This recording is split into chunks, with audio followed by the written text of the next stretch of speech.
We must speak the truth about terror. Let us never tolerate outrageous conspiracy theories, malicious lies that attempt to shift the blame away from the terrorists themselves. What happens? I tell you what happens. Blam! I have a window that looks directly at the World Trade Center, and I saw... No collusion! This gets way too complicated for me. Welcome to the Antedote. This is Greg McCarran. And this is Jeremy Roth-Cushell.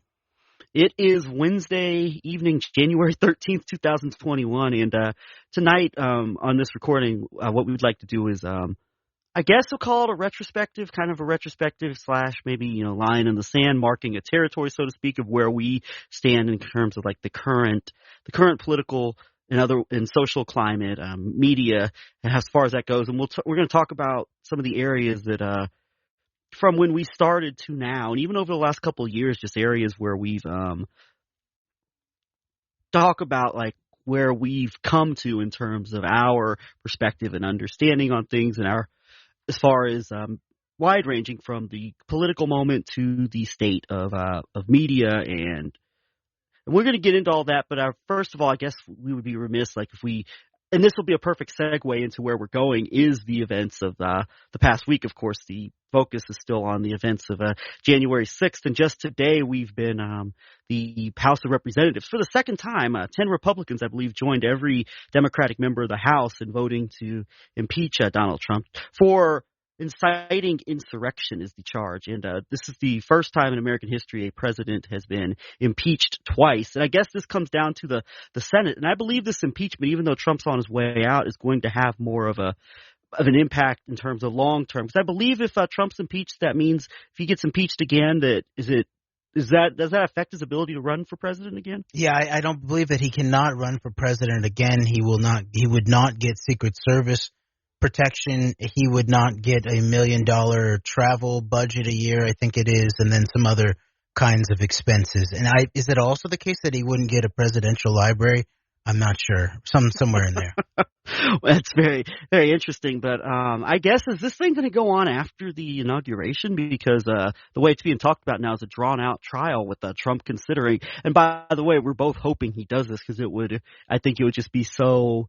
It would be so indicative, such an indictment of like who Trump really is, to have Rudy Giuliani and Alan Dershowitz defend him if it comes to a second impeachment trial. So more 9/11 lawyers, more Epstein lawyers. It's the chant for the comeback. Yes, and that would be at this point, like people were even able to rationalize Alan Dershowitz being on the defense team the first time. But this time it would be much much more of a challenge to rationalize and justify it this time around. Yeah, but Dershowitz gets a full pass because he's supportive of the great patriot, General Michael Flynn. There you go. You can have all the arguments with Jason Goodman all day and all, as long as they both come down in support of Michael Flynn, and they come down in support of the great Donald Trump. And he'll argue he can be forgiven by the great patriots for arguing all day on Jason Goodman's show that the state has the right to barge in your door and jam a needle in your arm, as I think he said, against RFK Jr. And they all agree on the Antifa Black Lives Matter terrorists terrorizing the country as well. So, and they need to be on the terror list maybe they need to be next to they can be next to on Mike Pompeo's list next to Al Qaeda, which is officially moved shop and is officially operating out of Iran now, right? Yeah, that's what Pompeo said after the Mossad buttered him up at some kind of infamous cafe known for intelligence work, I think in Jerusalem somewhere. I believe Pompeo was seen at a cafe in D.C. with the head of – it was identified as Jocelyn Cohen. It was in D.C. I misunderstood. I thought it was in current Israel. Head of – I believe it was he was spotted, according to reports, with the head of Mossad at the same time as Western European countries are not communicating with Pompeo because of, so it's very interesting that he's still, if that's the case, he's still able to sit down with the head of the Israeli intelligence, while Western European countries are not even, if that's the case, if that's true, Western European countries are not even communicating with Pompeo so anymore. You're saying he went to Israel, then he's on his way back, and he also went to, I believe, to the UAE and probably maybe Saudi Arabia, I'm not sure, but then he got rejected from What country was he rejected from explicitly? Luxembourg. Luxembourg rejected him, and then he found his way back to D.C., where Mossad met him at a cafe. Yes, and this was picked up by I don't know if this was the initial tweet from Meredith McGraw on Twitter, at Meredith McGraw, White House reporter at Politico, spotted tonight at Cafe Milano, Secretary of State Pompeo and the head of Mossad, Israel's spy agency. And then Jerusalem Post reported on 2 days ago, especially in a report, Pompeo and Mossad head meet in Washington Cafe. So it would have been Washington, D.C. This is according to the Politico's. That's why I confused it, I think, because I think I saw Jerusalem and I associated with it. They were in Pompeo Jerusalem. and Yossi Cohen, Mossad head, were spotted at Cafe Milano. Yossi Cohen. In Washington, D.C. on Monday, Politico reporter Meredith McGraw tweeted on Monday. I think it was what's in Ronan Bergman's book, what's it called? Stand Up and Kill. What is it called? Stand Up and Kill or something like that? That where he talks about the merger of Yossi Cohen's Mossad human with Rise and Kill First. Rise and Kill First, right? With was it Mayor Dagan's Unit 8200? Oh no, it was Farkash's Unit 8200 combined in between SIGINT and HUMINT created HUGINT. And that was the term that I raised with the that former head of recruitment at the Central Intelligence Agency at the Dole Institute and that former CIA officer, and they both knew exactly what I was talking about and about the Topio program and about Epstein and all of that. It was pretty clear that they knew the whole thing. Yeah, so by the way, wait, one last thing about Pompeo and Iran is that I immediately began thinking about my interaction with Bob Baer more than 10 years ago when I asked him about the celebrating Mossad agents on 9/11 in the white van, and he'd made this comment at this Hammer Museum forum with Ian Masters, and Trita Parsi actually was part of that conversation, which is interesting, and said someone should write, after I'd made an interjecting comment from the audience about the celebrating Israelis on 9/11. He said someone should write a book about the white van, and then I asked him about it, and he confirmed that the Israelis had been set up before, but then once he started to feel the pressure, he very quickly spun it into, and no one's told the truth about Iran and 9/11 and all that, and there's a whole set of them that are still talking about Iran and 9/11. John Schindler, who wrote that one very interesting article about a high-level counterintelligence member in the U.S., basically saying Mueller and all them, it's basically a renowned secret, so-called, in the U.S. counterintelligence community that Russia was a front at some level for Israel in regard to Trump. I think that was the gist of the story. But then since then, he seems to have just totally retreated into Iran, really did 9/11. Oh, boy. And I'm going to go back. I want to circle back to this as we kind of give like a current, roundup before we get into our deeper topic that I talked about before. But with this day, I mean, we recorded we streamed for nearly 5 hours on Friday night. It was a marathon, and we talked a lot about, a lot of our thoughts regarding the events of January 6th, but and this is going to figure into our conversation in terms of media and where we stand in this moment as far as where our minds are as far as wide ranging from politics to the media to what we do, where we're at now as opposed to our evolution and thinking over the last few years. But with this, I guess what really, and this goes into a conversation about media going back to the events of the 6th.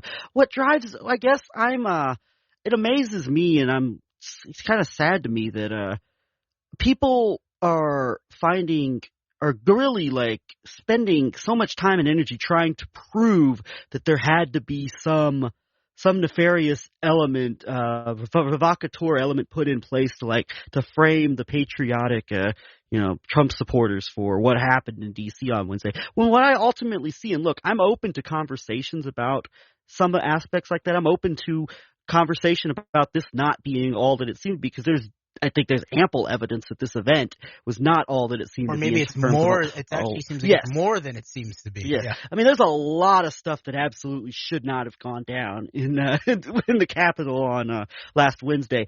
But also to me, and this is going to figure into our conversation we're going to have here a little later on in this recording, is that this is the inevitable result of I think one of the biggest casualties as far as like the American mind has gone in recent years is the inevitability of millions of people being conditioned and brainwashed into believing that their political opponents are going back to, obviously what we're referring to here is QAnon, and not everybody who's radicalized in DC is QAnon, but a lot of regardless within this whole right wing sphere, this is what happens when you have millions of people who have been,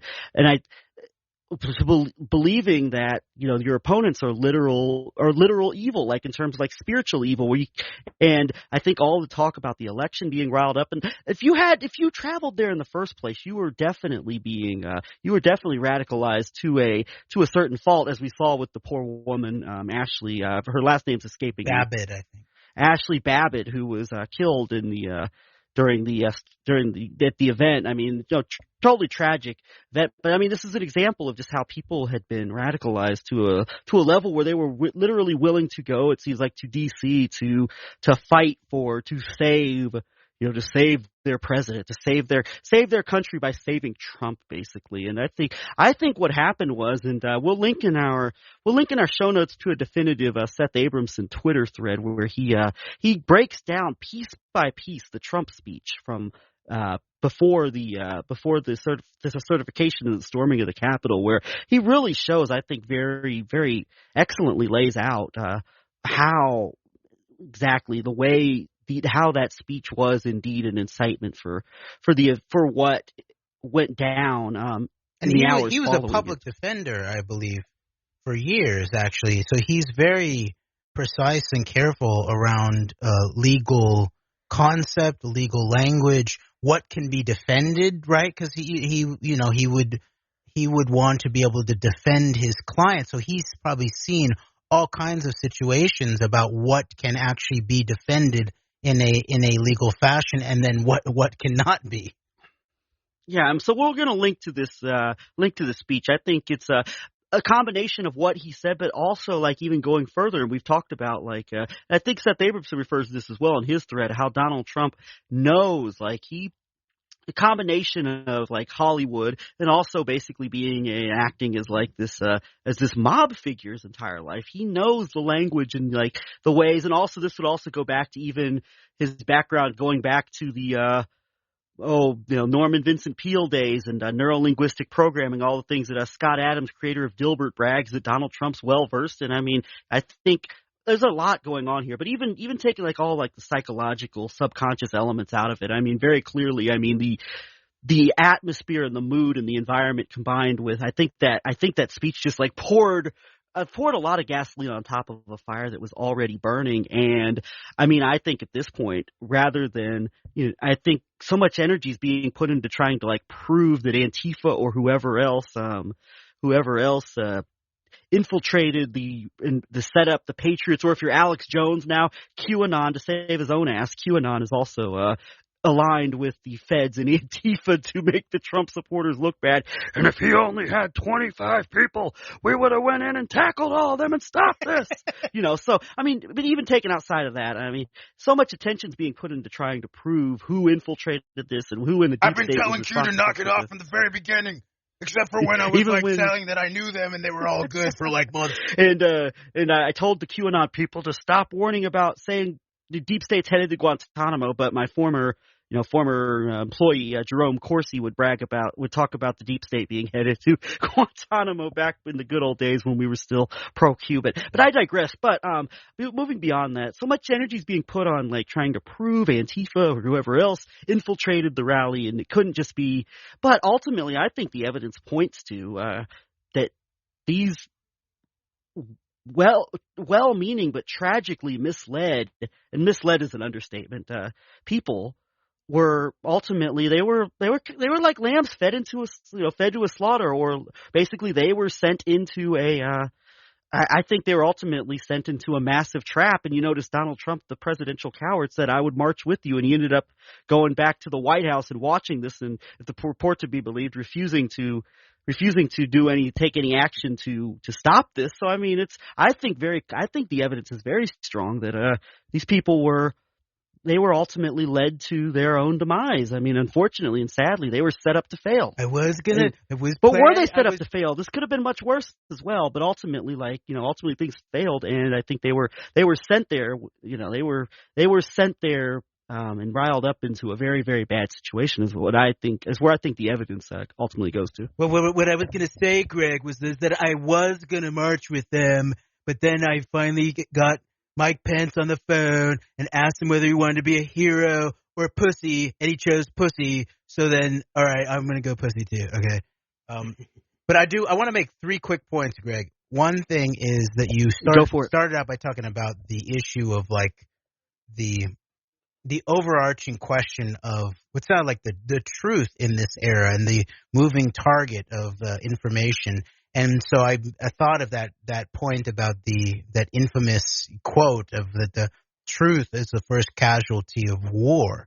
So if the truth is the first casualty of war, then the truth is actually the target, maybe, or the false flag victim of hybrid warfare, you might think, and that it's actually it's not collateral damage, right? Sort of that's part of the nature of that phrase is that, all right, the war is the war, and then sometimes the truth it becomes a sort of soldier in the war or a civilian on the other side that sort of is a collateral damage of the war. In the case of hybrid warfare, the truth actually is in many ways the target. It can be used too, and so this is sort of what we're dealing with. And just today we saw this post by Yenny Yardan. I'm not sure how you say her last name, but she was a long-term tech reporter deep in the mix of Silicon Valley and tech reporting, and she finally pointed out today she had a epiphany that Navalny.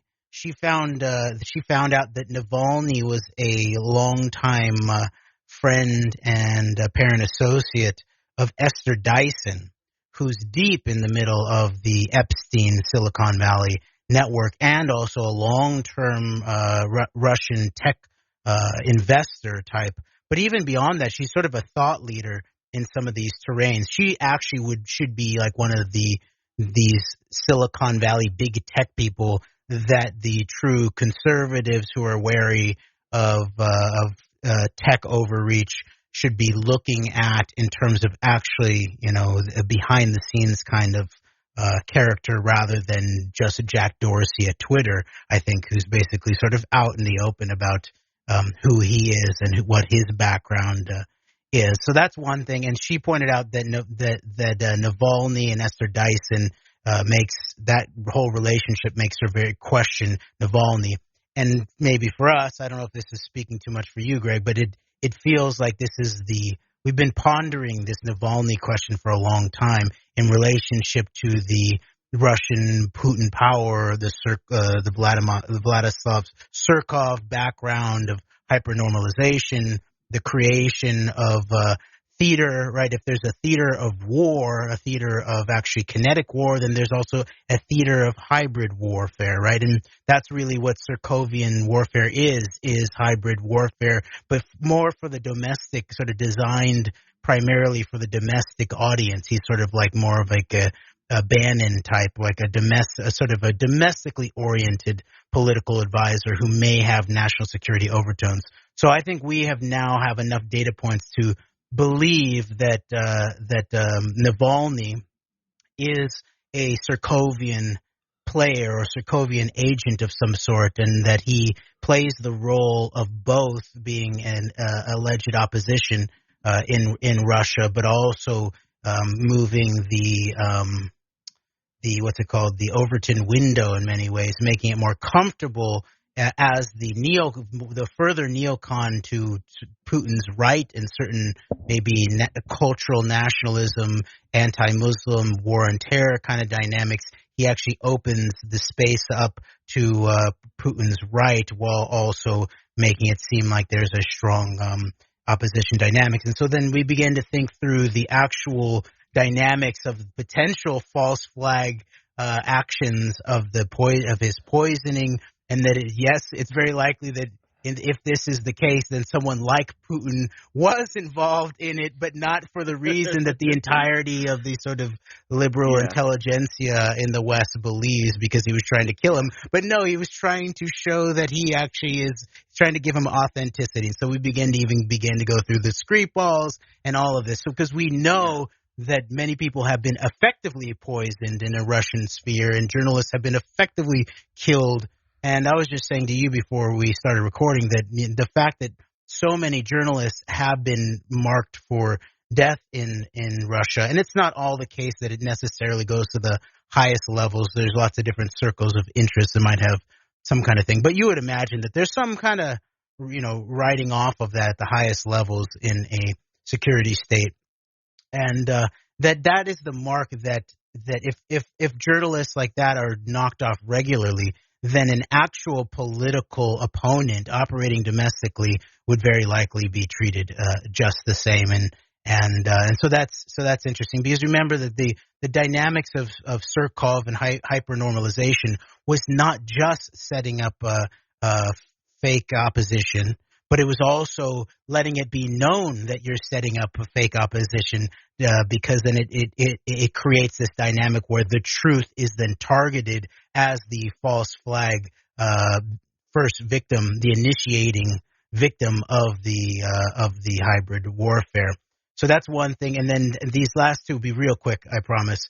The second one being that you talked about how Trump, a lot of people miss this speech with Trump, and Abramson does lay out the actual line-by-line legal implications of incitement, because incitement is about imminent lawless action is actually context matters a lot. It's a very different about whether you say it in your own home or you say it like in a public forum kind of context, in a traditional public forum like in talking about an issue or on a live stream or something like that. Then if you're actually saying it across the street or right before people are going to march over to Capitol Hill or the Google headquarters, if it were in that kind of context, so that's one thing. And the reason that people missed it was not only because like you said, that Trump has this background in neurolinguistic programming, Norman Vincent Peale, 33rd degree prosperity gospel Freemasonry, right, which plays into the whole dynamics of the Bannon Cambridge Analytica, lock her up, build the wall, like we pointed out, these 3-word simple phrases that are highly visual. And that was obviously that got him through at least half of his regime, basically, was the question of when's he going to lock her up, and who's going to pay for when he builds the wall, or how much has he built the wall, all those guys. I mean, he was just in Texas to go look at what he did to build the wall, So that's the one thing. But he also has these dynamics, like you said, Hollywood deal maker. We pointed this out very, very early from that Hollywood Reporter article. I think it is Hollywood Insider or Hollywood Reporter article about all his ties to Hollywood and him hanging out at the Beverly Hotel or whatever it was, eating his ice cream, sort of like a lonely deal maker, eating his ice cream alone and stuff like that. But he knows Ari Emanuel very well. He knows Rupert Murdoch. He knows of course, he knows Jeff Zucker, all these guys. And so there's a certain dynamics about the way you might speak, I would imagine, in terms of Hollywood deal making. There's some kind of, back scratching. Everybody knows the power dynamics. And this is the way you could hear him even talking to Raffensperger, as your place, sort of. And that's sort of the way how maybe like a Hollywood movie boss, a film boss might talk, I would imagine. And then finally, this question of Antifa and 1/6 is basically, Antifa is the new Al Qaeda, I think, to 1/6 of 9/11 is what it seems like. And so then we might then suppose, well, who is then the Pakistan and who is then the Saudi Arabia, basically the Q people and the MAGA folks in the crowd, the Saudi Arabians, and so, but who then is the high level American and Israeli agent. So I think that's a fair thing to begin looking at. Sure, you could look at Is Antifa on the ground? What does their presence mean? They didn't do it. They didn't cause this. And I just wanted to return briefly to this last point about this troika of Trump background and experience, really, that gave him a certain skill set or a way of talking that really made people miss that he was involved in incitement of insurrection or sedition or in that realm. And that is not only was he NLP, Norman Vincent Peale, prosperity gospel Freemason trained. Not only was he Hollywood deal maker, power broker, knows how to imply power dynamics. That's actually a lot of what you hear, I think, not only mob boss, but the power broker Hollywood kind of scenario when he's implying that other people should do things for him or something like that. But then, yes, obviously the third piece of this troika of Trump skills, communication skills that even like what should be experienced truth analysts really miss how obvious it was that he was involved in this incitement on January 6th is this background in the deep intersection of transnational organized crime and the so-called justice system, probably on both sides of it at some level. He's probably been some kind of informant for a long time. Think about Felix Sater, who's one of his close business partners in terms of Trump Soho. He's obviously at that intersection there. He was an informant and also apparently, in the mobbed up scene while also having been a convicted felon at some point. And we still don't really know the full background of Felix Sater, but that is a good example of what we know of those characters. And so it's very likely the same thing with Trump. Not only is he experienced as a mob boss cum real estate guy who's been propped up by the Red Mafia via Deutsche Bank and that whole background there for a long time, and that would imply an ability to be able to speak on the phone and talk about criminal action and direct criminal action without saying things that can then be used on an FBI transcript against you. But he also knows the other side of it too, in terms of how to keep him safe inside of the justice system as a potential informant, and that also then, I believe, cloaks his and his whole family's sense of untouchableness, entitlement, injustice, entitlement to some extent. So I just want to add in that third piece of the Trump communication background that led to people missing how blatantly he incited last week ago. I guess for me the whole stop the steal being the incitement for this very much reminds me of the other I don't know, there's got to be some type of like subconscious element to this, the power that three words can have over you, whether it's lock her up, drain the swamp, build the wall, stop the steal. I mean, it's just no. I bet you if we looked into it for 2 minutes, that's textbook neurolinguistic programming stuff. Like it has the perfect cadence. It's a command. It's the amount of words that you need in order to actually have a real full sentence. So it's sort of like a commanding sentence, right? Lock. It has a verb, right? It has an object, right, and then the what's going to happen, right, and so it basically is that. And I think it's now said that Roger Stone is the progenitor of Stop the Steal, so that makes sense. Yeah, that would make perfect sense, and of course, Lock Her Up was also immortalized by a guy who I think you will very much find ultimately a serious investigation of January 6th will find it. Involved at some level or another, probably a more significant level than we realize, and that would be General Michael Flynn at the Republican National Convention chanting "Lock her up." So, and also you could also then associate that back even to Paul Manafort and Ukraine and Yulia Tymoshenko, and it looks like there is some very strange connection between Manafort and the father of the Capitol Hill police officer that allegedly committed suicide a few days after the storming of the Capitol. I forget his name. Yeah, we're not going to go too much into that right now, as we still don't, really want to be, in terms of covering that at this point, because it's still a new story and, there's people involved and family and all that. But we'll link to a Twitter thread which seems to deal with the suicided Capitol police officers' family connections to Manafort Company. So.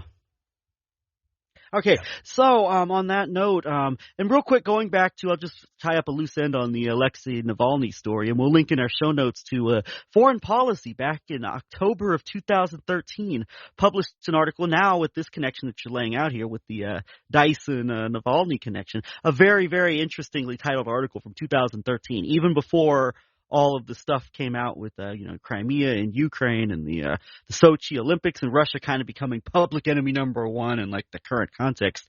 This article's titled, Is Alexei Navalny Russia's Mandela or the Kremlin's opposition candidate? From October 22nd, 2013, foreignpolicy.com, by Hannah Kozlowska. And we'll link to this in the show notes. And real quick, I noticed, the Gray Zone Project, Max Blumenthal, Aaron Maté types will refer to Alexei Navalny as basically try to extend him. It's very interesting the way they'll frame him as an Islamophobic neocon, but it's done that Navalny is simply an extension of the American empire and the West's war on Russia, when, as you pointed out, it's a way of making Putin look like the rational one in comparison, because as opposed to this frothing at the mouth neocon Islamophobe. So I wonder if that's the case there, but we'll link to this article from over 7 years ago questioning whether or not Navalny is all that he seems to be. And this is before he became sort of a household name in the West. So, and a similar figure, but even deeper in the cut and from an older generation at least, would be someone like Natan Sharansky, who it took us many years to actually begin to figure out what was going on there. We started out when we began to talk about the deeper aspects of the war on terror, the Iraq War, clean break, Oded Yanon dynamics, especially during this Trump era. We began to digest that Sharansky was a key character, but only at first in terms of how he was the go-to guy of Bush, who allegedly Sharansky's book convinced Bush to at least market the war in the Middle East as a war for democracy. And then it wasn't until the last couple of years that we really began to take a more careful look at Sharansky, who then begins to look less and less like a sort of crystallized, came in from the cold, newly developed, Zio-American imperialist type, but maybe a deep illegal type, a very deep cut from the Soviet Empire potentially, and so you could sort of see a similar kind of scenario in a more domestic fashion with someone like Navalny, who has all these layers of understanding that the different, whoever the group is that's looking at it, like you said, like a gray zone, sort of crude anti-imperialist from the American left, almost reactionary in relationship to certain international things in terms of dealing with Russian and Chinese imperialism, in addition to American and Israeli imperialism, too, that they then see the similar kind of thing that we originally saw with Sharansky, but now have developed an even deeper sense of looking for these kinds of figures who actually remain in the cut for many years, which we are also suspicious of someone like Henry Kissinger, for example. And I am still suspicious of someone like, even potentially in a more maybe blackmailed or asset kind of fashion, someone like Angleton, which I vow to continue pursuing this year with your help, Greg. Most certainly. And we'll come back. I think we'll come back to these topics in the near future. Very, very interesting, deeper global consequences for a lot of things involving the Navalny arrest and Navalny poisoning, and we'll go back to that, I think, in the future. And going back to the events of January 6th, last thing we'll say, unless you have something else you want to follow on to this with regards to this conversation before we get into the deeper talk that'll take up the last portion of our our show here, is that right now with the combination of the I think, and we talked about this a little bit in our last show, with even like the potential consequences of, still on the table. I think is even things like the nuclear factor. I mean, Donald Trump and the serious efforts to try and have public conversations about the state of Donald Trump's mental health and mental fitness to be president being shut down. It looks like primarily Nancy Pelosi in Congress leading the way and keeping this conversation from being had on a public level. But going beyond that, and just I think a combination of the domestic situation and the international situation as it relates to the propping up and the escalation of the rhetoric against Iran right now, which I don't think is an accident. I think this is an attempt to certainly to take advantage of this moment as a means to push push a next wave of the Iranian propaganda for people who have long-term. And by the way, we would be remiss if we did not mention the passing away of, and this is very symbolic from an Iran perspective, it seems like, of Sheldon Adelson, Mr.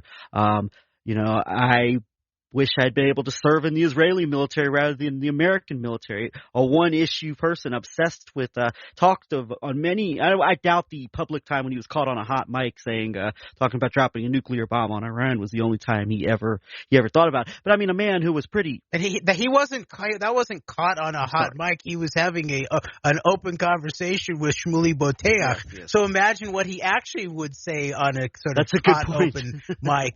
That was Shmuley Boteach in a fairly open Tulsi session Gabbard's saying, friend, I guess who? Boteach, well, both of them. Or both. It was, I believe she was photographed with Shmuley Boteach and Miriam Adelson. Is that correct?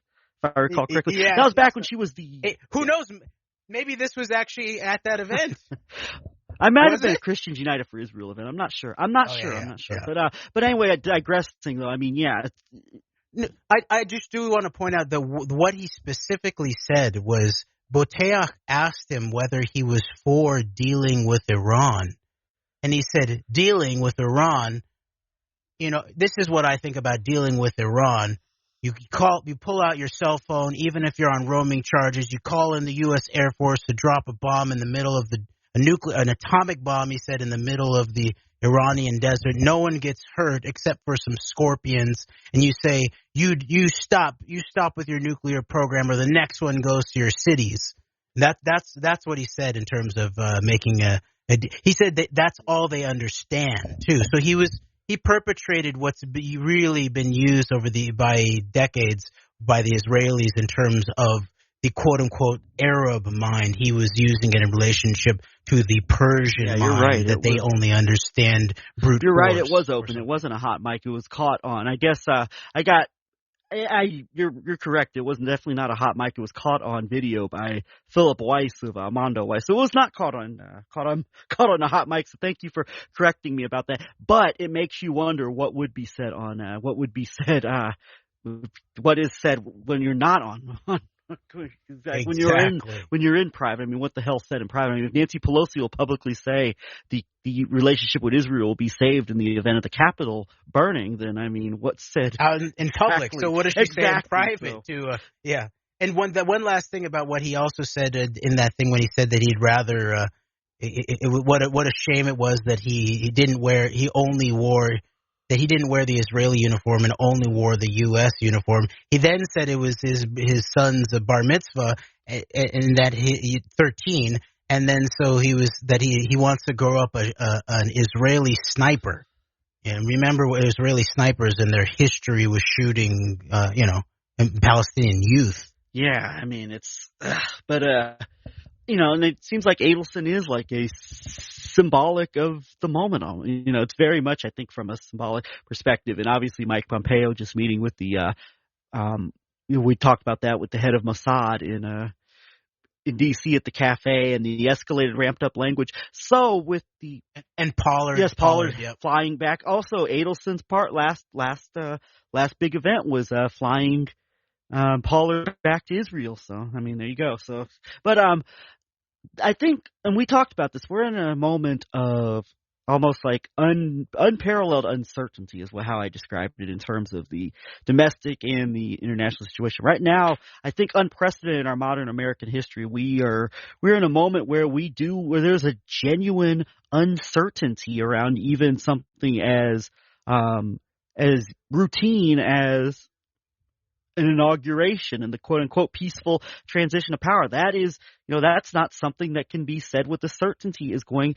to happen. So I think right now we're really in a situation where, I don't think maybe post September 11th, and it's probably some other events in our history, but in terms of modern history, maybe with the exception of maybe some of the worst heights of you're more familiar with the post September 11th climate than I am, as you've been in this battle, so to speak, longer than I have. But I don't know if we've been in a period of just an overall period of uncertainty where there's, even as I said, even something as routine as an inauguration and a transfer of power, combined with the very real foreign aspect of what's happening, and particularly the Iran situation and I think the very genuine trepidation of having to deal with the new administration with relation to the Israelis. And I think we are, and that's also on top of the hacking that took place, the massive SolarWinds hacking that took place last month as well, which has been lost from the headlines in the event of the.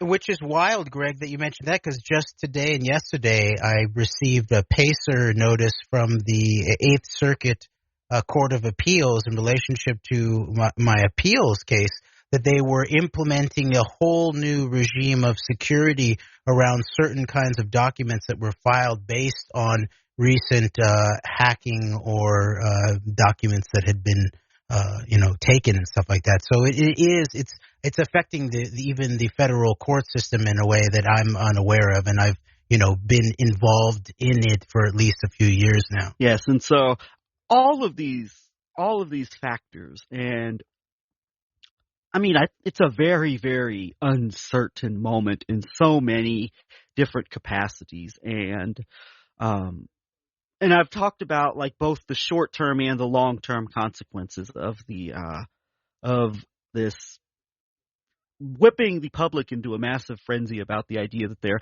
election was stolen from them, on top of the last several years of psychological warfare, propaganda that's been out there that's led us to a moment like this. And it's very, very uncertain right now. There's so much that can happen. I guess the best we can do is without, we're not able to predict the future. We're not able to tell what's going to happen, I guess, is to just try and be in a position to where we can take dynamics that are going on and our own assessment of the state of the situation of how things are, and just unfortunately, we kind of have to take things as they come and analyze them as they come along, and we just have no idea what the hell's coming. So it's a very, very uncertain moment, and that's not to sound alarmist, but who, as bad as we knew things could get bad, but who knew what was going to happen last week was going to happen? Still, what else is there in play? The question is, we don't know, and so it's just an extremely uncertain moment.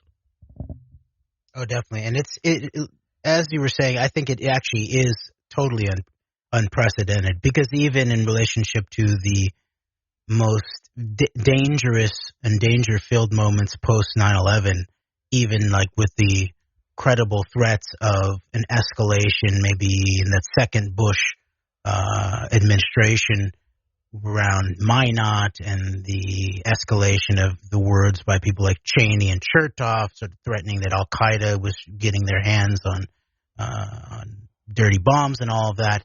There was that, but that was much more, even more sort of that was an uncertainty or an uncertain danger. This is more of a certain uncertainty at some level in terms of how pervasive it is, how present we know it is, at least in a domestic fashion, but also in terms of how out in the open these international dynamics are too, that you pointed out about Iran. And it could be, the least bad scenario in the immediate in terms of this Pompeo and Israel in relationship to Iran dynamic is that it basically is a point that the announcement, this last minute announcement of Al Qaeda in Iran, is not necessarily meant to launch an immediate kinetic action, although it could be. There's a lot. Israel's doing lots of moves, as they always do during transitions. Remember what they did during the transition into Obama and Operation, I think that was Operation Cast Lead, where they... Yes, it almost seemed like a preemptive way almost to it definitely and there's an aspect of that was targeted at the incoming administration as well as the horrible criminality of it, and it's very interesting. We talked about before even like the dynamic of Netanyahu coming back into power just as Obama was taking office, but you're right about that. I mean, definitely these nefarious entities take advantage of these moments.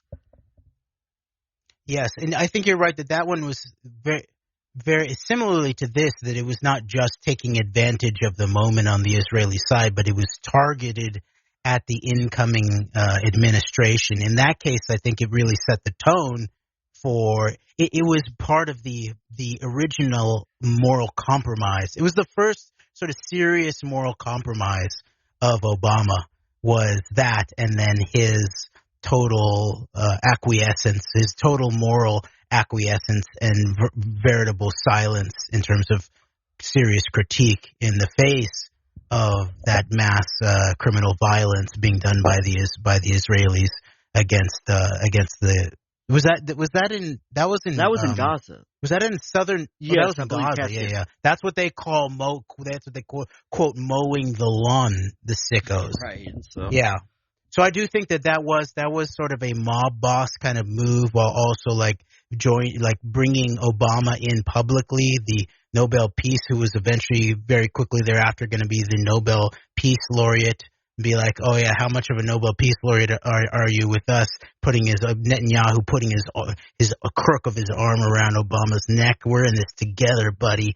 And that is ultimately how he was treated the whole way through. And, obviously the Iran deal was a little bit of an assertion of the, who's the GD superpower, as Clinton would have said, in the moment. But overall, it looks like Obama was veritably undermined, both real politically, but definitely morally too, especially if you think about his relationship to the escalation of the war on terror, which has a large amount of Israeli architecture to it. But final thing is that it could be in terms of the determination for what this is meant, this Israeli move in relationship to Pompeo, the Al-Qaeda Iran. Back to, as we've been saying, 9/11 is just going to become more and more back on the center of the table with the incoming Biden administration. And here it is, Al-Qaeda in Iran. And what I think it is, it's probably meant to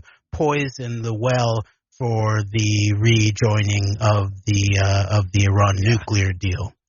How can you go into a deal with it basically makes it illegal to go into a deal with them because they're harboring the group that so-called did 9/11. Yes, and that's a sad state of affairs that would be the best possible scenario at the moment. But I mean, compared to other alternatives, I mean, that would be like, I guess,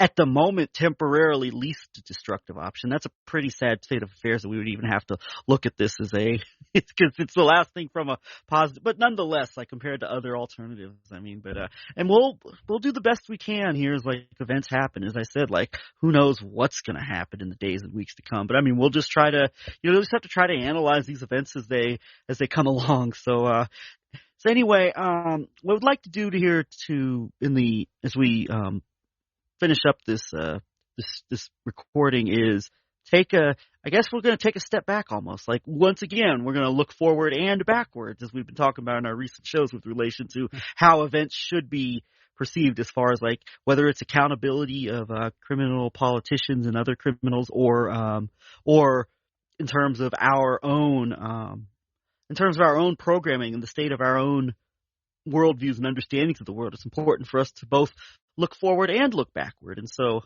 accountability and progress, almost like they have to go together.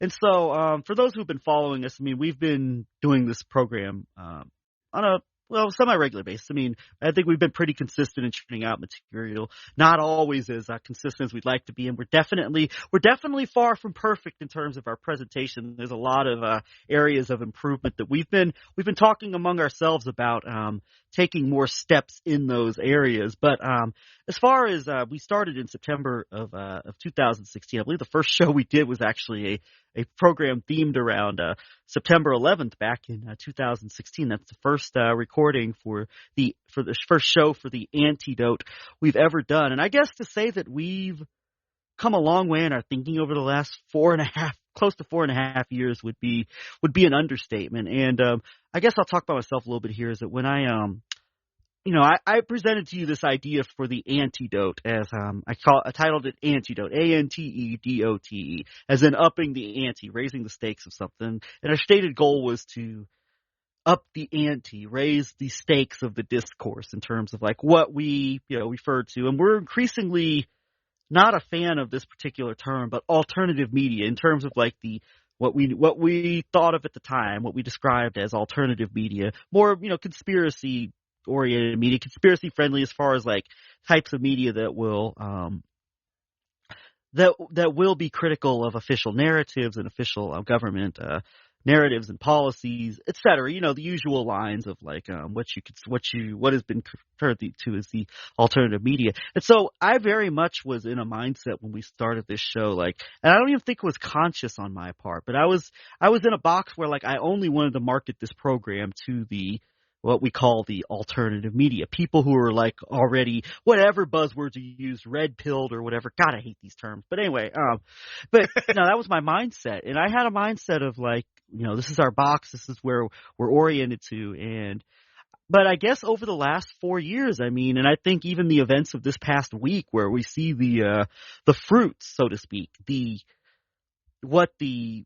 fruits that have been born as a result of the past several years of media, of primarily alternative media, is what we call alternative media propaganda, has ultimately led to, which is what happens when I say you have this is inevitable consequences of millions of people believing that their political opponents, real and perceived political opponents, are literal satanic, demonic, evil, whatever you want to call it. And so I think this is a good way to break into this conversation we're about to have, is that I think a large part of where I stand now, and I think you can, I'll let you speak for yourself, Jeremy, but a big part of where I stand now, I think, is really corroborated by the events of really the events of what's been led up to for the last 4 or 5 years that ultimately, I think really, unfortunately, probably not for the last time,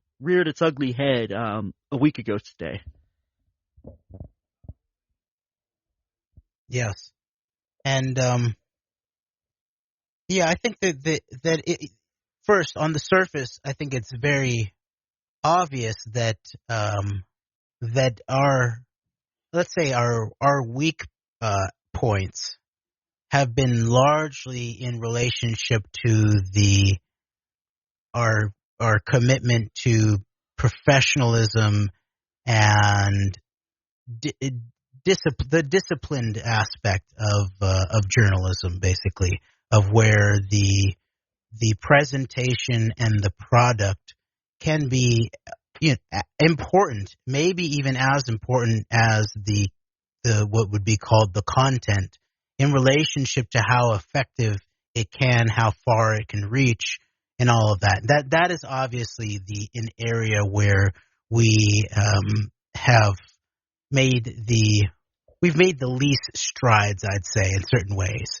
But at the same time, I think that part, there's a certain kind of goes hand in hand, I think, in terms of how raw and really grassroots we are, and that our focus, even when we weren't doing shows every single week, right? So we started off where we were doing these nebulous length, long form podcasts for just a few, actually. And you're right, we did one. The first one was about September 11th, and then very quickly the next one was in the run up to the election, the selection, and then the next one was the wake of the election selection, and then very soon after that we were go into becoming a weekly 1-hour radio show after we were invited by Alan Rees. He wanted us to deliver something weekly and for it to be part of a weekly radio cycle. And so we decided, all right, we're going to do that. And I think that came along with both a step up in terms of professionalism. We learned how to digest a certain amount of materials, and that could be argued in terms of how good, especially me, it became in terms of actually digesting materials. Usually it was like running out of time. That's usually what would happen. But the regularity of it, and then we began to get into listing our sources and discussing our sources and putting those up. I think that led to a very steady growth of the discipline of our analysis in many ways. And the other side of the antidote, and you'd propose it, is upping the ante. And then I love the idea of the solution to the political poison at some level, and also beginning to think about solutions-based journalism or politics in many ways. And so I still love that approach to it, even if we have decided that we don't want to be associated with the alternative media. We don't even want to be associated with the media per se, I don't think. I think we're actually public analysts of some sort who will use media, who will use certain practices of journalism in order to do public analysis. So that's one thing. But I think that the lack, the sort of veritable lack of obvious, I mean, everybody who has listened to our show, who knows our show, who knows that we still don't even have an RSS feed. We still don't have, we're sort of a jumbled mess in terms of the media presentation. It's basically, there's our archives. Most of our archives are on No Lies Radio. We have a pretty steady count on YouTube. We have our more recent stuff all there on Patreon to some extent, but there's still not even an official podcast. We still haven't yet figured out exactly how we want to do in terms of using video, using snippets, and all these things. We have some strong ideas, and we really want to do this idea of regularity. And, the weekly 1 hour maybe was a little bit too much and too constrained, and so maybe a few times a week, but much shorter as a news show rather than a long-form analysis show is really interesting to us, and then frees us up to feel free to do things like, 4 or 5 hour live streams where we can go total tangential for an hour, follow trains of thought. Because those are two different things that I think we both do pretty well, that we follow our thoughts in a way where we demonstrate our thought pattern. And we've documented how we think through things by going through sources, by actually having conversations where we begin to show our thought process. And sometimes when that's happening in live time, it becomes a little bit of a jumbled mess, and it's not a great,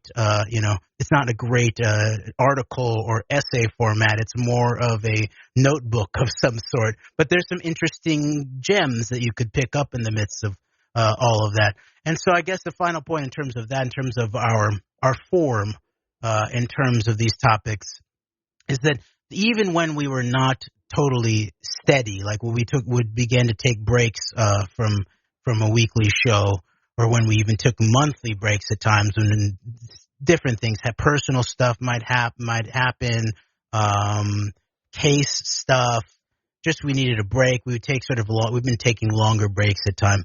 But even in the midst of all of that, we've almost always stayed totally disciplined and steady in terms of our paying attention, our awareness, our research, and our pushing our analysis by the fact that we consistently talk about our analysis with each other, and we push back and forth with each other. We come to agreements about things. We try to develop actual concepts that we can refer back to. And so I think that really is at the heart of what has served well as our work, and that I hope that we can build upon as we move forward. There is this disciplined approach to growing awareness and specifically tied into developing and evolving analysis. And analysis would mean specifically that it actually helps understand something rather than just saying what the news is.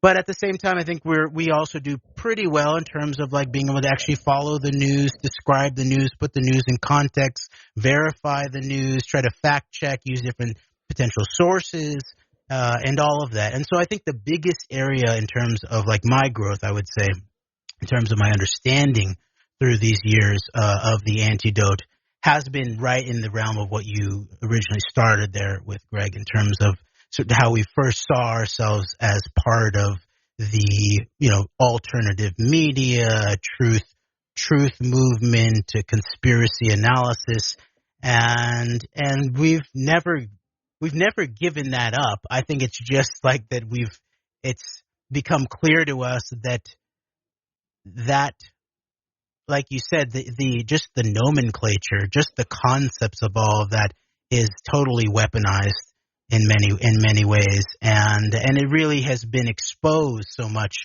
in these last 4 years. And I think you could really have seen, many people did see the dangers of the discourse, especially that was running through like the Alex Jones strain of things, going way back. But then even the other thing that really became very, very clear too was this question of how it looks like even then, because you could also think of alternative media not just as maybe conspiracy media or conspiracy analysis or truth movement, which could sometimes be associated with the right-wing analysis, but also alternative media in terms of left-wing media, which would be considered sort of anti-imperialist, anti-power establishment, that approach to counter narratives and all of that. And that I think we begin to pick up on more quickly than from the right, potentially, how tied in it was to what was the other part of the emerging awareness about this question of other players here beyond the American deep state, and then also beyond the Israeli deep state and the Zionist power structure, but then into these other players, which most obviously in the Trump era was the question of Russia. So that was like one of the biggest, I'd say, places of growing awareness. And I think we've done very well to grow our awareness there while not becoming reactionaries about it, while not becoming sort of monolithic in our newfound wokeness around the quote unquote Russia question and stuff like that. I feel like we've been very moderate in the way that we've integrated new facts, and it's a struggle, and that's why I understand why there's resistance, there's inherent resistance to it, to anything new in the human experience. To some extent, especially when it comes down to existential questions, that a lot of political questions are existential in their dynamics. There's a lot of internal resistance to questioning one's understanding, and so it takes a little bit of intellectual effort and a willingness to be humble in order to gain new understanding and new knowledge. So I think that's an area, and then I think at the same time that certain aspects where I used to consider the plausibility of certain scenarios. I remember when we first were introduced to the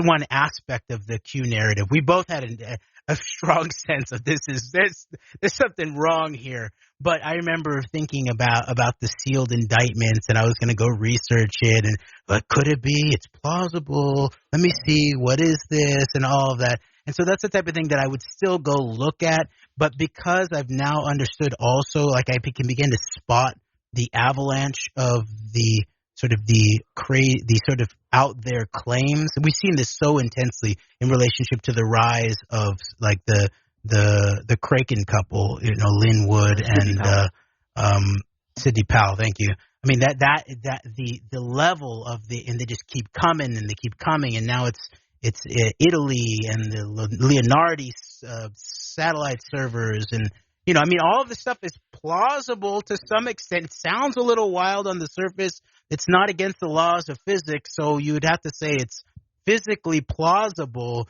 But you begin to get a sense. I mean, after I sniffed out, I would follow like the first 10 of the assertions from the Trump circles around the election, quote unquote, steal. And not one of them checked out, and I ran all of them down. And I'll admit that you get exhausted after a while, and people are like, well, you can't just throw out every piece of evidence. Real quick. On that note, let's contrast what we're hearing in 2020 with all of the theories and claims that are being thrown out there about this election. Stop the steal, all that. Basically, the basis for the events in D.C. last week at the Capitol. And I wanted to contrast that real quick to this election to 2004, where Bush v. Kerry, you had a clear-cut case in the state of Ohio that could be very easily made if you had the information together involving the players and the people involved, Karl Rove, Ken Blackwell, Mike O'Connell, the scenarios surrounding the vote process in 2004, particularly with the electronic votes and the events that went down there. So in 2004 in Ohio, you had a very case. You had one event, one epicenter where you could easily, I think, make sense of and determine and make the case for election fraud in 2004. Whereas this election, you've got all of these nonstop claims and theories being thrown out there in all of these states. Just conveniently, all of the states that Donald Trump lost by a very close margin. Notice Florida and Ohio and Texas, there's no conversation about those. But, I mean, it's just probably thousands of claims being made on a regular basis overall.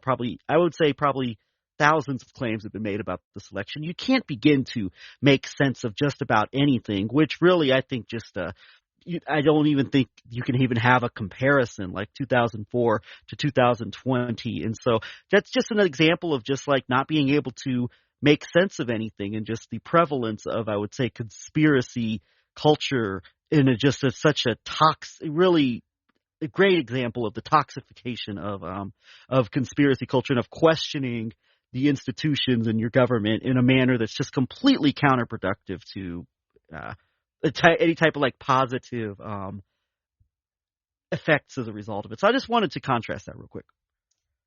Yeah, and that seems to be something that I feel like I've learned a lot of, where I used to understand the question of disinformation and propaganda in a very maybe constrained way in terms of, I remember when we first began to really uncover September 11th, and it wasn't, I went through a very careful process actually in terms of weighing the factual dynamics and making analytical judgments about September 11th. So much so that and I've told this story before, that I got little bits, like things that sort of pointed me in the direction of Michael Rupert's work and the History Commons 9/11 timeline that's all tied into mainstream media reports, but gives you a large background of information to look at in terms of September 11th. But I never really got nothing quite punched through in terms of changing the narrative framing of September 11th in a way that made me want to look a lot deeper, until I began to hear some of these things that punch through around things like the demolitions, because that, though, if the physical forensics of that were correct in some form in terms of these being not about from so-called plane impacts, but some kind of explosive dynamics, that changed the entire understanding of the event, just that single physical forensic unpacking. So that to me made sense then to unpack it. And I took my time with it. I read lots of debunking. I read different government analyses, MIT, some of the MIT debunkers, and I went through and looked at it from a lot of different perspectives. And I remember even at that time when looking at, I had a sense that there was something wrong with Alex Jones. I remember like being resistant to that entire sphere just because of the nomenclature. It's similar to like what Patrick Berge said to Alex Jones when he went into the studio there about the InfoWars, it made me suspicious. But in this case, it was Prison Planet that really made me suspicious, and the darkness, it was the darkness of it and all. And I guess I should blame Paul Joseph Watson, or thank Paul Joseph Watson for making it snap for me about how propagandistic all of this was. But even then, I didn't quite understand how it could be that if 9/11 were a lie, so-called, like in that way, why then the perpetrators would put out things pointing to it being a lie. And so that was a first step in terms of understanding the layers of sophistication of propaganda, and that there's so many different ways that you can destabilize the truth, cloak the truth, tarnish the truth, jacket the truth, limit the hangout of the truth, all these kinds of approaches. And I guess in terms of, I was just talking about this election, in terms of the constant narrative, stop the steal, all this. I guess what I would say is, I don't know what the truth is about possible, election fraud or whatever. I'm sure there's some small cases of like voter fraud that take place in every election, but I can't say I know, but I can say I know for a fact that there are people who are, if not promoting outright lies about the election, at the very least have ulterior motives in, as I always said, made the Simpsons comparison, Lionel Hutz, there's the truth and the truth, even if they're telling the truth. I mean, it's a very, very, but ultimately I'm inclined to the direction of, I know there are people who are lying through their teeth about a lot of these theories that are being thrown out there. And that's the least I can say about it. So I guess, and that's what you're talking about, like the negative, like really, really turning like a serious truth pursuits into just such a toxic, and it also discredits to where people who are not within like these realms or milieux could ever take anything that comes out seriously. And I believe that's a problem we've had going back probably to the roots of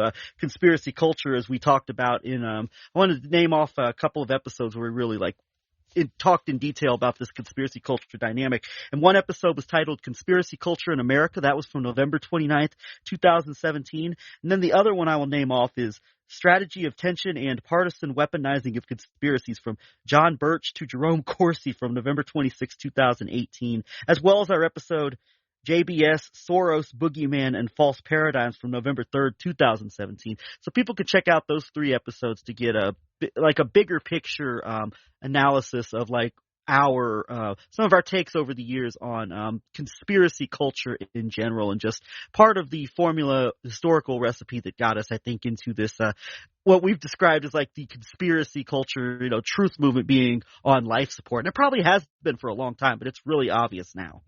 Or it's the opposite, that it already died and it's now returned as a zombie, the zombie that it was planned to be in some way, a living dead scenario, which is what it feels like to some extent. But I'm glad you pointed those out, Greg, because it was that early focus of ours where we began to take a step back while we were continuing to do proactive analysis, like that 2017 year where we were all also talking about constructing an analysis about what were all these neocons that were against Trump.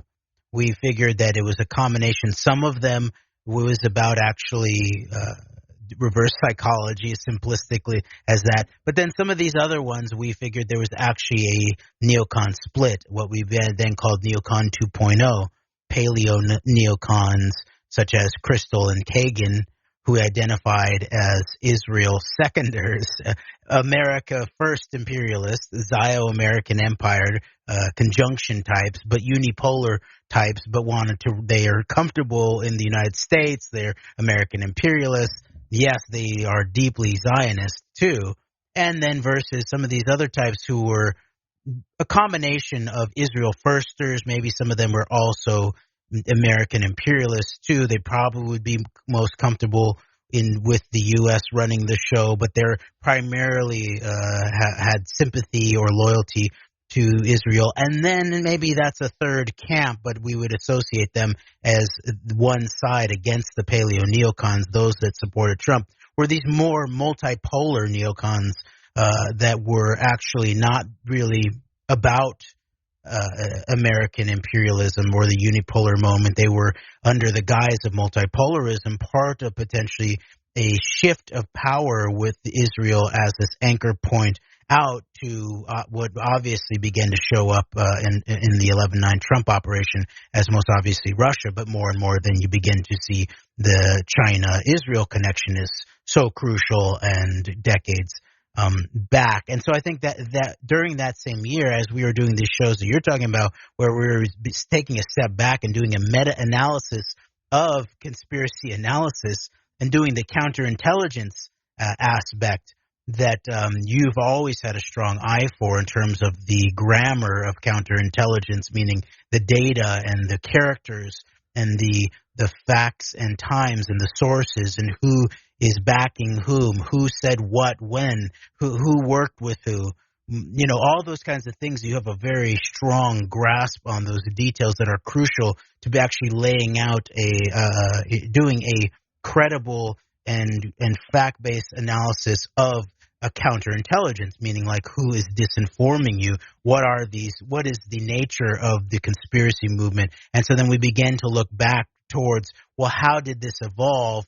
And we begin to see some background there we took, Alex Jones' comment that he got his start in conspiracy by a neighbor who was a John Bircher, handing him the None Dare Call It Conspiracy book, I believe, sort of like the core of John Birch ideology in many ways, and the CFR and the Trilateral and the Rockefellers. And so we along with his father, who talks about having high-level CIA clients in his dentistry as well. So true. So, and I guess then what really that hit home during this time that you're talking about this actual current election and all of these claims that I didn't quite understand. I began to understand over these years, but it really didn't fully impact me and break through, was this fire hose approach to propaganda and disinformation that I also really understand as a key piece of hybrid warfare. And I feel like I associate it with a Russian dynamic to hybrid warfare, where it's just like a fire hose of tons of theories and tons of stuff being said and so much, and then you can be easily accused. Well, you didn't cover every single last one of every single affidavit that Linwood or Sidney Powell put out. Thus, you don't have an open mind, and so there's that aspect. So you can basically be accused of being like an establishment type because you sort of got overwhelmed and totally tired of looking into disinformation after the 10th time in a row or something like that. Think about this fact. The primary person out there shaming people for not looking into everything is none other than Rudolph Giuliani. So think about that for a minute. That's a good point. And as you also contrasted with the actual hard analysis of 2004, where it was a single state, there was actually a really serious follow-up, a legal follow-up, where someone like Bob Petrakis was actually a lawyer in a suit, it was in that context of Connell being interviewed for depositions, I think, where the apparent black op assassination took place in his private plane, it looks like, and where the lead up to that was his chatter that he was afraid that the network that had employed him surrounding Rove, he was under threat from them. So there was that. And then some of the experts of that era are people who are still around, people like Jonathan Simon, who goes back to the 2000 election, but really grabbed serious numbers before they were memory hold in 2004 too, and continued to do very disciplined and moderate analysis, even to the point where to this day he still takes a very moderate professional line saying, I can't say for sure or prove that the 2004 election was stolen, even though, for my mind, for your mind, we're not, election integrity expert professionals. And so we do more a politically pragmatic analysis where we've seen enough of the raw forensic data, but enough of the political context data and the counterintelligence data surrounding it, the characters, that combination is enough for us to say, yeah, plausibly, it was probably stolen. It looks, all the dynamics are pointing in that direction, looks like it was stolen. But so you contrast that versus every last affidavit of someone who heard someone from an alleged expert in terms of this fire hose of crap that Sidney Powell. I mean, you should go read some of Sidney Powell's stuff where she doesn't even take the time to do the basic spelling right in the headers and stuff like that. And having experience with just me and my wife doing legal documents, you take that stuff seriously. And it takes a lot of time and a lot of work to get it right, but you don't present stuff to judges that have real basic stupid spelling mistakes and stuff like that. There's a mark there of an issue that it's not just she's moving so fast that she doesn't have time to write out the title correctly. There's something else going on here that's indicative of the Roger Stone strategy of flood the zone with shit. And one last thing on that is that the other side of it is not just that you can then be accused endlessly of, did you cover the last 20 affidavits of the Linwood scenario in this one of these states? But it also is meant to be psychologically destabilizing. Remember, that's an aspect of hybrid warfare and propaganda too. It's meant to wear you down. You remember I just said recently that I felt exhausted, and I think that also is a part of it that I don't quite think that I mentioned. But the exhaustion of trying to deal with the fire hose of Roger Stone's bullshit. That's so true, and I want to follow up on that. And I want to go back to I want to circle back to this to make what will end up being how I'll close out my portion of this conversation with. Real quick, I wanted to mention you mentioned the neocon split, which is one of the primary topics that we've really been focused on over the last 3 or 4 years. I think one of our biggest areas of growth is in trying to make sense of what exactly went down, what we call the 11/9 operation. And that at first, I was so hesitant to say Russia. I mean, you can even go back to some of the titling of some of our earlier shows, and I would put the titles together. We'd put the titles together, and I would use Russia in quotation marks because cross it out and write Israel. Yes. And so it took me a while to really, and that's part of alternative media. When you're in this realm, there's a contingent within that everything's just got to simply be Israel, and Israel can be explained. Everything can be explained away just by saying Israel or Zionist, and you realize it's much more nuanced than that. But on this topic of the neocon split, I was going to name off 3 episodes in particular people could go back to really hear our take on this. Once again, it's going back to these earlier episodes, and we were trying to put this stuff together. One episode, the first one I have up, is from April 23rd, 2017, The Trump Doctrine, Neocon 2.0. And in this episode, this is the first time I think we really discussed this concept, where we get into the historical roots of the neoconservative movement and breaking down speeches from Sebastian Gorka, who at the time was so adamant that this is not a neocon administration. But meanwhile, it's but you could look at that and from the aspects of what we've talked about in terms of the war on terror as an idea is much more carried out, I think, by the forces of the Trump administration than even by the Bush administration. So that's the first episode, The Trump Doctrine, Neocon 2.0, April 6, 2017. Then we did another recording in July of 2017, analyzing the neocon split and the need for critical dialogue on Trump, Putin, and Israel from July 16, 2017, where we discussed a series of articles about the split between Israelis and American neoconservatives on issues of foreign policy, particularly as it relates to Ukraine and Russia-Ukraine policy, and as well as really talking about the Israel linking up and partnering with right-wing populist quote-unquote movements, and that would figure into Brexit, the rise of Viktor Orban in Hungary, among other things. So that's from July 16th, 2017. And then the third one, the final one I'll name off for right now, is Trump's Syria pullout and the neocon split from January 1st, 2019, where we talked about the nature of Trump's December 2018 announcement of pulling U.S. troops out of Syria, which is what led to I believe, the resignation of James Mattis as defense secretary, among other things.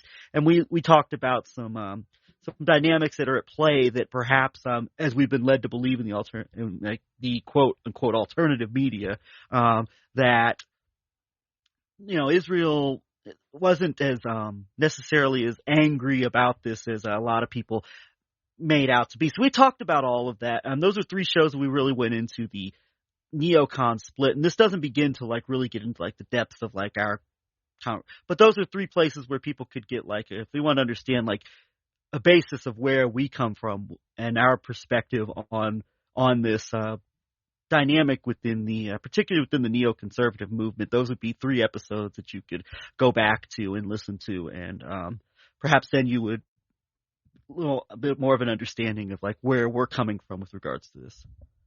Interesting, yes. And there's the other recording from that era, from that earlier era where you started out with, was from that mid-2017, is when we hit upon this background of some of these Trump backers that had the tie-in to the media, but then also have this tie-in back to the post-Soviet sphere, like people like Blavatnik.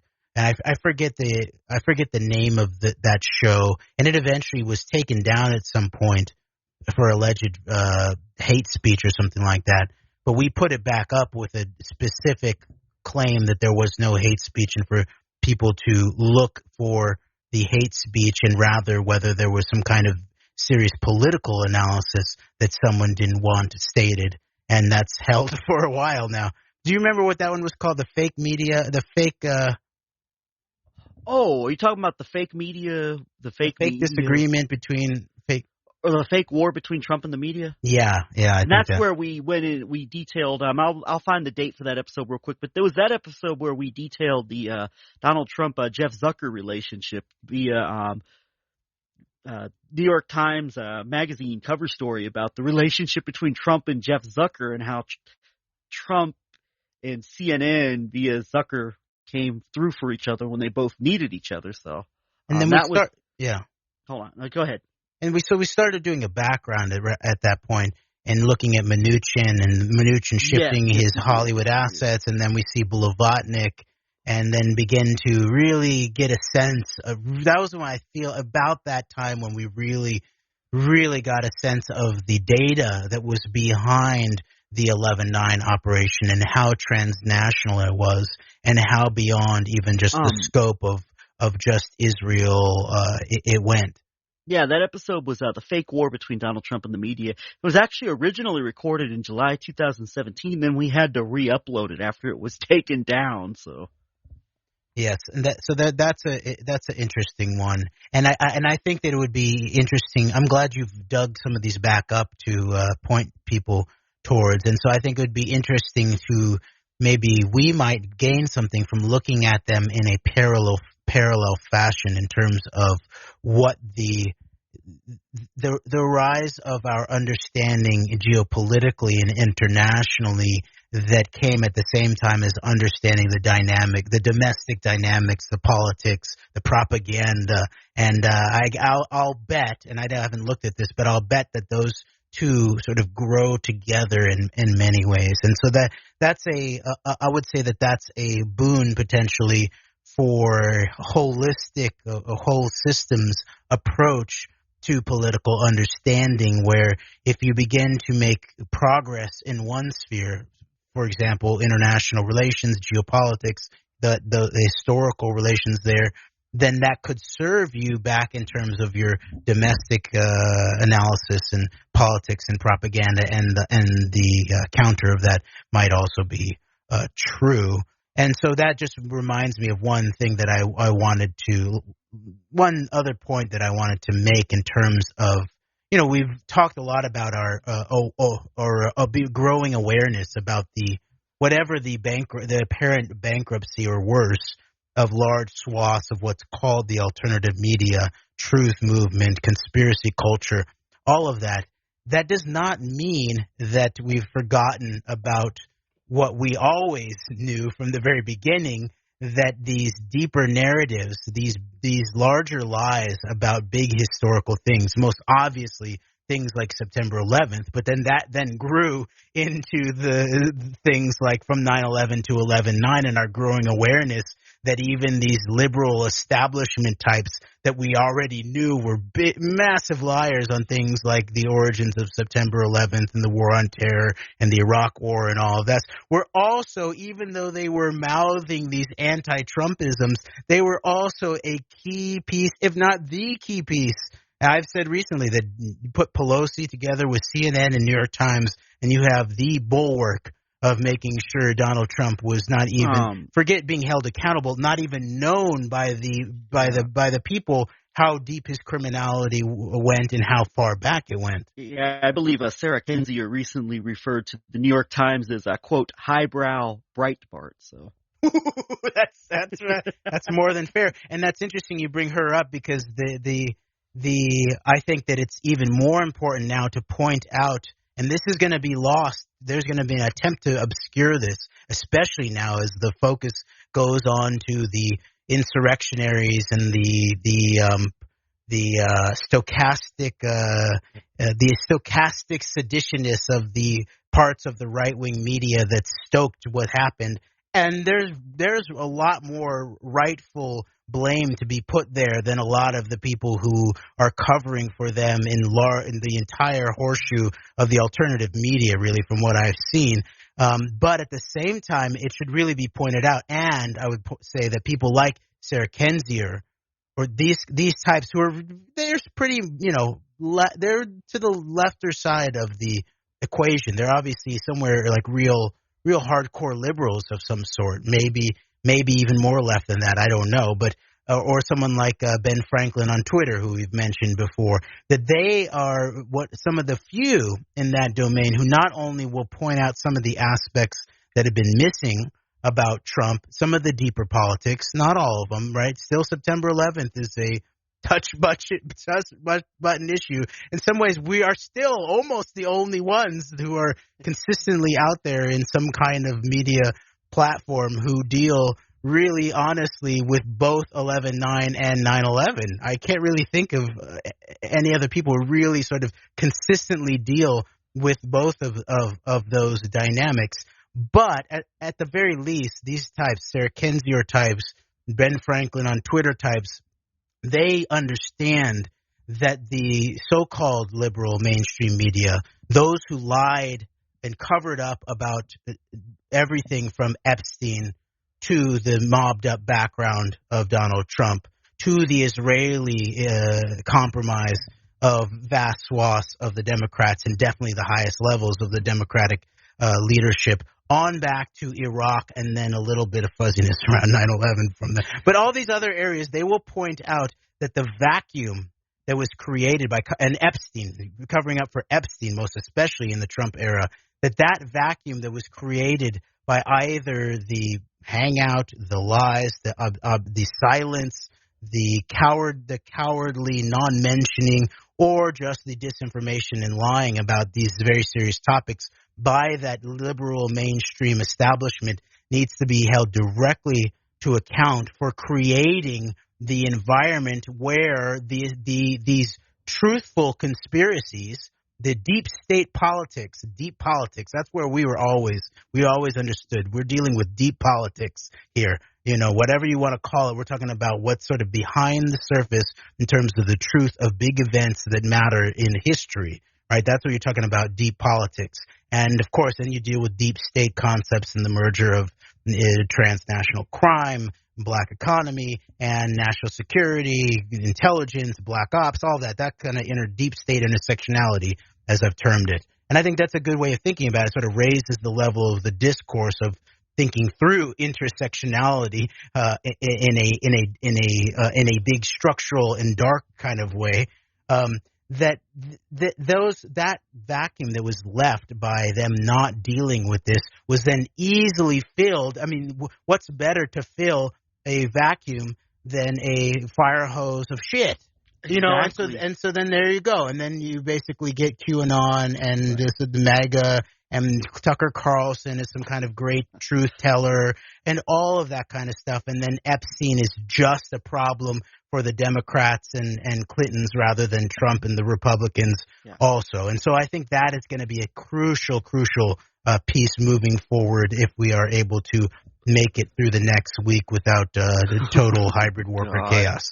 And it's sad that we're even talking about that, because this is another area where we talk about like all the time, like what we're seeing right now is not business as usual. And a lot of people still want to say this is the same old, including people who we both believe should know better. And we're not going to name names right now, but there are people out there who should know better, who are still saying like this is still typical business as usual, same old. You know, we have not, I mean, it's far from that. And even the urgency of the moment tells us that. I mean, as I said before, like we've never been in a situation where, at least, you know, probably going back well over 100 years, to where the guarantee of like a peaceful inauguration and quote transition of power is like up in the air right now. So I mean, don't tell me this is business as usual, because it's not. But following up on what you were saying about the nature of the prevalence and rise of what we're seeing right now is as a direct result of this vacuum that you just talked about there. The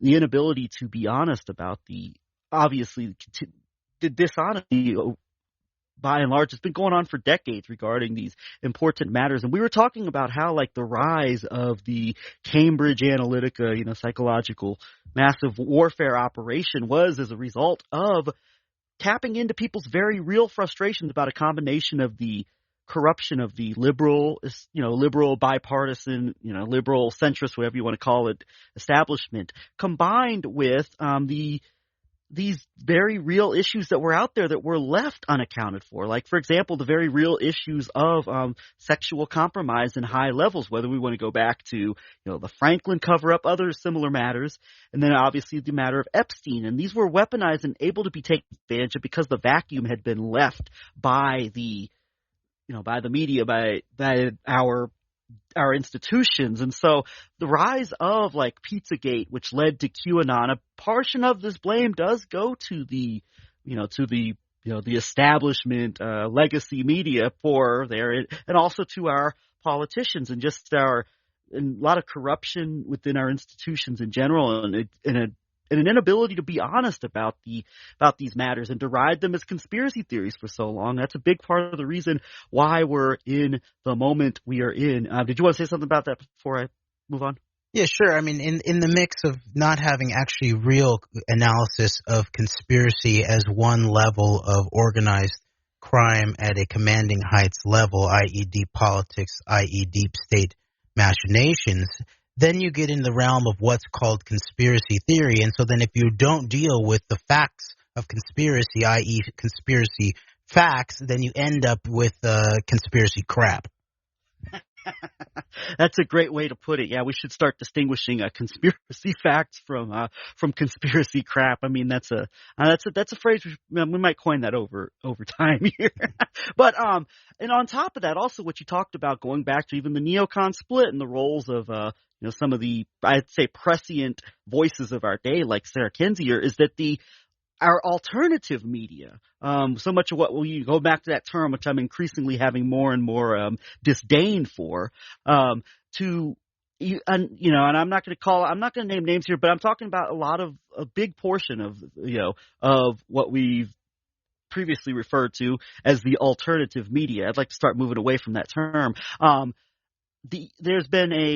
think there's a lot of people have had an inability to expand or evolve in their thinking, particularly when it comes to something like Israel, where I think a lot of people are still in a mindset that should have probably gone away a few years ago, where it's just everything is just ultimately like a monolithic, Zionist, everything. You could just simply pinpoint everything on Israel, and the inability of like so much of our community to evolve past just simply looking at Israel and looking at other foreign players, such as Russia, for example, or even the domestic elements, subversive elements domestically that are not necessarily completely, Israeli-centric. I think the inability to move past this has created a vacuum where the most I would say, the most accurate voices laying out the dangers of the moment we're in because of the combination of the domestic threat we face as well as the global threat we're facing in this moment that brought this, Trump operation into the White House ultimately, are the people who come out of the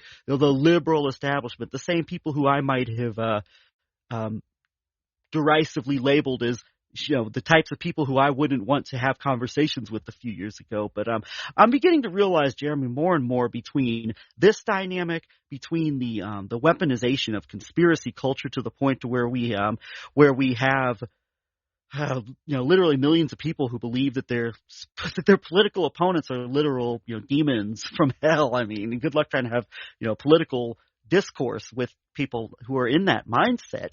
So all of these things, I kind of feel like at this point, Jeremy, you and I, I almost feel like we're on an island, almost all to ourselves. And we have a few close allies or colleagues within like what we call the alternative media. Our friend John Brisson from We've Read the Documents. And there's a few other people as well. But by and large, like I increasingly do not relate to a vast majority of what has been referred to as the alternative media, the conspiracy-oriented media activism circles. And so at this point, like really seeing that a lot of the best work now, I mean, people is coming from, Sarah Kinsey or Jennifer Cohn, Jane Mayer, people like that, just to name a few who have done some really outstanding work in terms of filling in a lot of important dots, connecting a lot of dots that ultimately, if we'd been doing our homework, and I'm talking about like the alternative conspiracy circles that had been doing their homework in the first place, would have filled in these these holes already as it was. So for all their flaws and imperfections, and there's a lot of them, we just talked about some of them, the fact is a lot of the most important work that is being done is coming from the quote unquote, liberal establishment circles. And I think what I'd like to do, and we've talked about this, and this might be my wrapping up point here for me, is we've talked about destigmatizing, September 11th, issues surrounding even having serious conversations about Israel and of Zionism and of the matter of what we call, which you may or may not call Jewish power, so to speak, destigmatizing those away from like the toxicity of those topics and of other topics as well, other deep topics, and bringing in people. And I'm almost looking at it, I don't want to call it a Big Ten approach, but like I would like to start like keep staying true to these obvious, important, basic truths that I think we both inherently understand, but also being able to have conversations about these matters, maybe even begin to move some well-meaning people who are doing good work and who have, I think, a grasp of the importance of like the danger we're facing. A lot of people who are, I think, outside of these circles have a much more serious understanding of like the dangers of the moment that we're in, at least from our perspective, than a lot of people who would be in circles that have previously been very, very accessible to us. And so as a result of all of this, I feel like, we're more and more trying to draw our own line in the sand and put our foot down and say, this is where we stand right now. And as of right now, I feel like we are on this island, but I feel like we could almost be like a bridge between like the best of the very serious research into deep politics and more, what might be called conspiracy-oriented research, and the best of the best of people who may come out of the institutions as well. So I'd like to think I'd like to think of us as a sort of a bridge between those varying circles. And so. Well, I love the image of going from being an island to a bridge, and I think that is how we both feel. And so, for rightful reasons, the question of the big tent approach, especially in terms of the conspiracy culture, there's a lot of problems with that. However, if you think about it more as a voluntarist political assembly, then I love the idea, because then I think what you do is you put together three principles: big tent, and the image is exactly what I just said, of like it's it's not quite the traditional assembly of a government forum or a government meeting. So it's actually what I would say, I have this idea of the hierarchy of sovereignty, and that the private is usually misunderstood as the corporate, but the private is actually the individual, and then we, the people, we, the individuals, is the source of any legitimate public power. And then underneath that is then corporate power, as obviated by the point that corporations have to be incorporated in under a state, that Delaware, for example, right? So that question of the private, not the private in terms of the corporate, but the private meaning the area of we, the people, and our where the source, the source of the real body politic is what I call it. Basically, the source of real politics is we, the people, talking. So that idea of the big tent, and then combine that with the discipline of strict facts, meaning that the discourse is disciplined to the facts, and that would then suggest the questions of grammar, logic, rhetoric, and looking back to the best of the cultures of constructive communication and intellectual creation based on, first you get the facts, then you piece them together, then you figure out in terms of logic, and then you figure out the rhetorical art form, the rhetorical mode to help understand that for yourself and for other people to understand that. And then if there's missing pieces, and you see that by a conflict of logic or a conflict of facts, then you then double back and return to a previous step. Maybe you're missing a fact, maybe you're missing a piece in terms of how your logic is aligned, and maybe you're then trying to approach the thing with some kind of weaponized rhetoric. So that's big tent, strict facts, and then finally I would add the idea of first principle politics. And I had this idea that I just I proposed it to my wife, like actually right before we started our call here tonight, Greg, that the idea of a political jubilee, and there's always been talk about the economic or the financial jubilee where everyone's debts go away. But in the political jubilee, basically, there'd be it's basically part of the end result of what I propose as tar, no feather. Not truth and reconciliation, truth, accountability, restitution, then reconciliation in relationship to to those who have.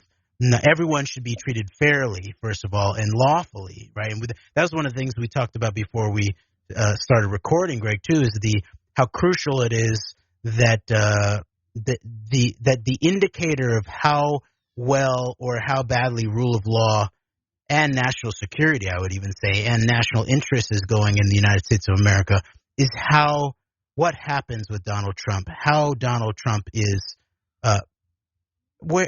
how he's protected in many ways, and how he's held to account while also being protected. And it was pointed out that Andrea Chalupa had made the case that there's a big danger. This was actually Alexandra. Alexandra's the sister.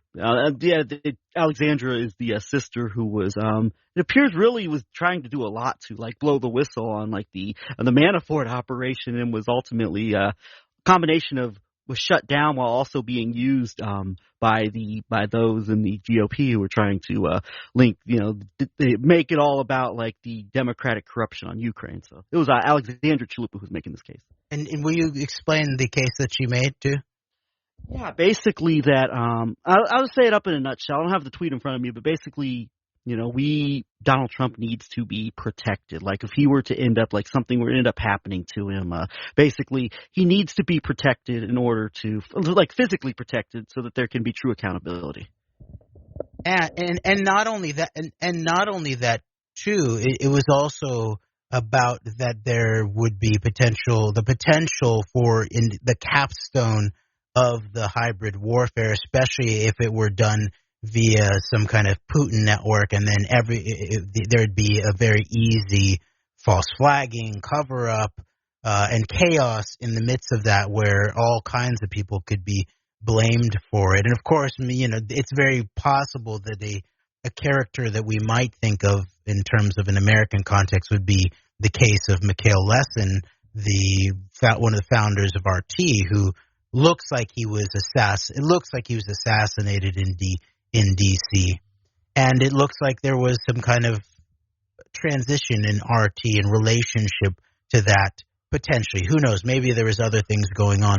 But then the other piece of that is not just that accountability and the staving off of more chaos, but then also, and I don't know if she mentioned this per se, but to me, the most important thing is the question of rule of law, and that no matter what people have done or their crimes, that they are treated with due process.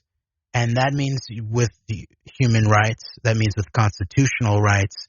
And in my case, I'm very suspicious of capital punishment just in general for anything, even the worst kinds of crimes, that I understand that there is morally and spiritually a righteous reason to, for capital punishment. But just as the same way that I think in first principles about the private, then the public, then the corporate underneath that, I think if there's any single chance that the government could make a mistake in terms of who it's going to, subject to death at the hands of the state, then that's already too many. And it cannot be done in due process, where that kind of power that really should belong to, in some relationship between humans and their relationship to God, the relationship to each other and morality, those kinds of life and death situations. Of course, self-defense in the moment and all of that. So it actually then speaks directly to then who we are, what kind of society we are. Is this a matter of are we a country that is about rule of law? And so it's obvious that we have so much to do in relationship to even having any hope of aspiring to some reality around that. And that's why I think we can look to that situation moving forward as an indicator. And then I imagine there's just even national security types who are like, do not let that guy leave the country. He knows too much, and then so the combination of that national security, there's a national security question for him being able to leave. And then there's also a national security question about leaving him open to being, being washed or something like that, as these kinds of players can often be. So that would be my proposal in terms of the cobbling together or the creation of an architecture of political conversation that could happen in a deeply analytical way, that could be very open and would embrace your idea of us moving from feeling we're a bit of an island into something more like a bridge to where maybe even we can help, conjoin assemblies and assembly culture and serious politics. So first principle politics. And so what I meant in terms of this question of what would lie at the end of truth, accountability, restitution, and reconciliation, preferably that would, be a combination of a political approach. That's with the best of sort of congressional hearings and impeachment and things like that, along with a rule of law legal approach. And then there's going to be some social dynamics of this, of where there's social accountability, and this is why we want to make sure that those who left the vacuum and lied about the Epsteins and lied about September 11th for years and years and years are held to account too, factually. And so this question of the political jubilee is related to this concept of first principle politics, and that part of the issue, the way that we're going to unwind this situation, we are at our throats ideologically. We're not actually humanly at each other's throats, I don't think. A lot of this is online. It can go live very easily, but a lot of it's just related to like symbols, what kind of symbols people wear, what names of what politicians people say, what party they are for. So part of this idea of the political jubilee is that those who have not committed, crimes that need to be accounted for immediately, then people are allowed to sort of we should sort of promote a restart of political thinking and political discourse, where you're not allowed to talk about your affiliations. You're not allowed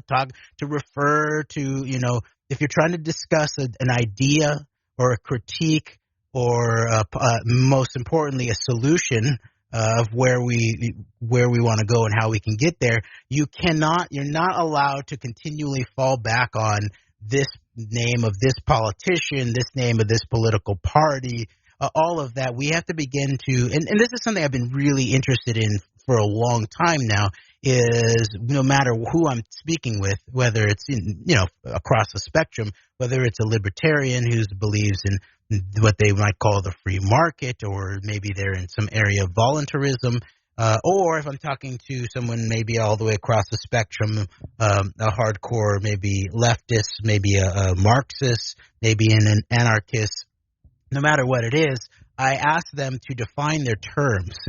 All right, you said capitalism. You said capitalism in a derogatory fashion. Oh, you said capitalism in a positive fashion. What actually do you mean by capitalism?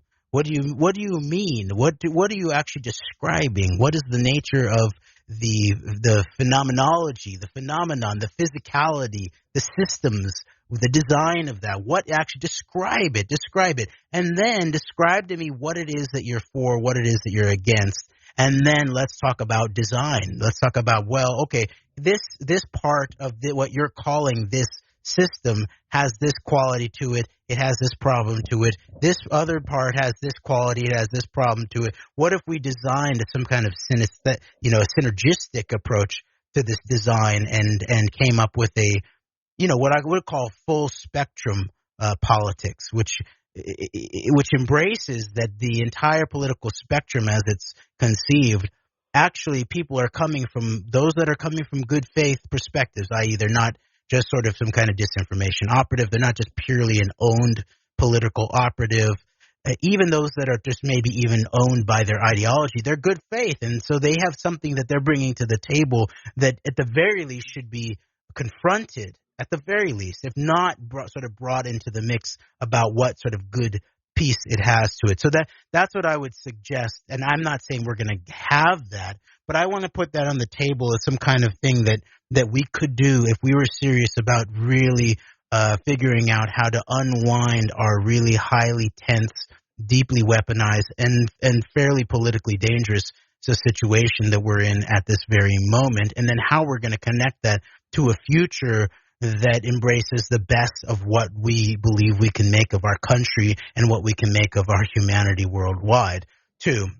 And then I guess just one final thing, or maybe two final things on that, is one, in terms of this big tent approach, there was this aspect of de-weaponizing and diversifying really some of these dynamics that really came into some kind of vision in relationship to Talpiot talk. And so I just want to just remind people of that era, and maybe I'll forget some names here, but Jaleel, John Swin, Cheyenne, Joseph Davis, Dante at No Race, Brendan O'Connell, Adam Green, Greg McCarran, Jeremy Rothkushel.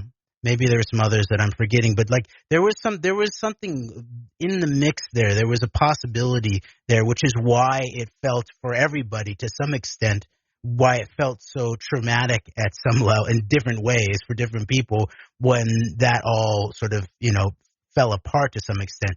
Now, of course, people like John Swin have put together a site. His site, exposeTheEnemy.com, actually has I'd say it's actually even more highly developed in terms of an information source than even potentially Talpiot Talk was at the height of all of that. And I think I just want to point out that one of the things about that time and that group of people was that someone said this feels like the Wu-Tang Clan of the research community, of analysis at this point. And that was one piece of it. It felt like there was sort of different people bringing different things to the table from different backgrounds with different pieces of the puzzle and sort of fitting it together in some kind of, what was the best of things like the, Wu-Tang Clan's approach to hip-hop, where you had this big group and not every single song included everybody,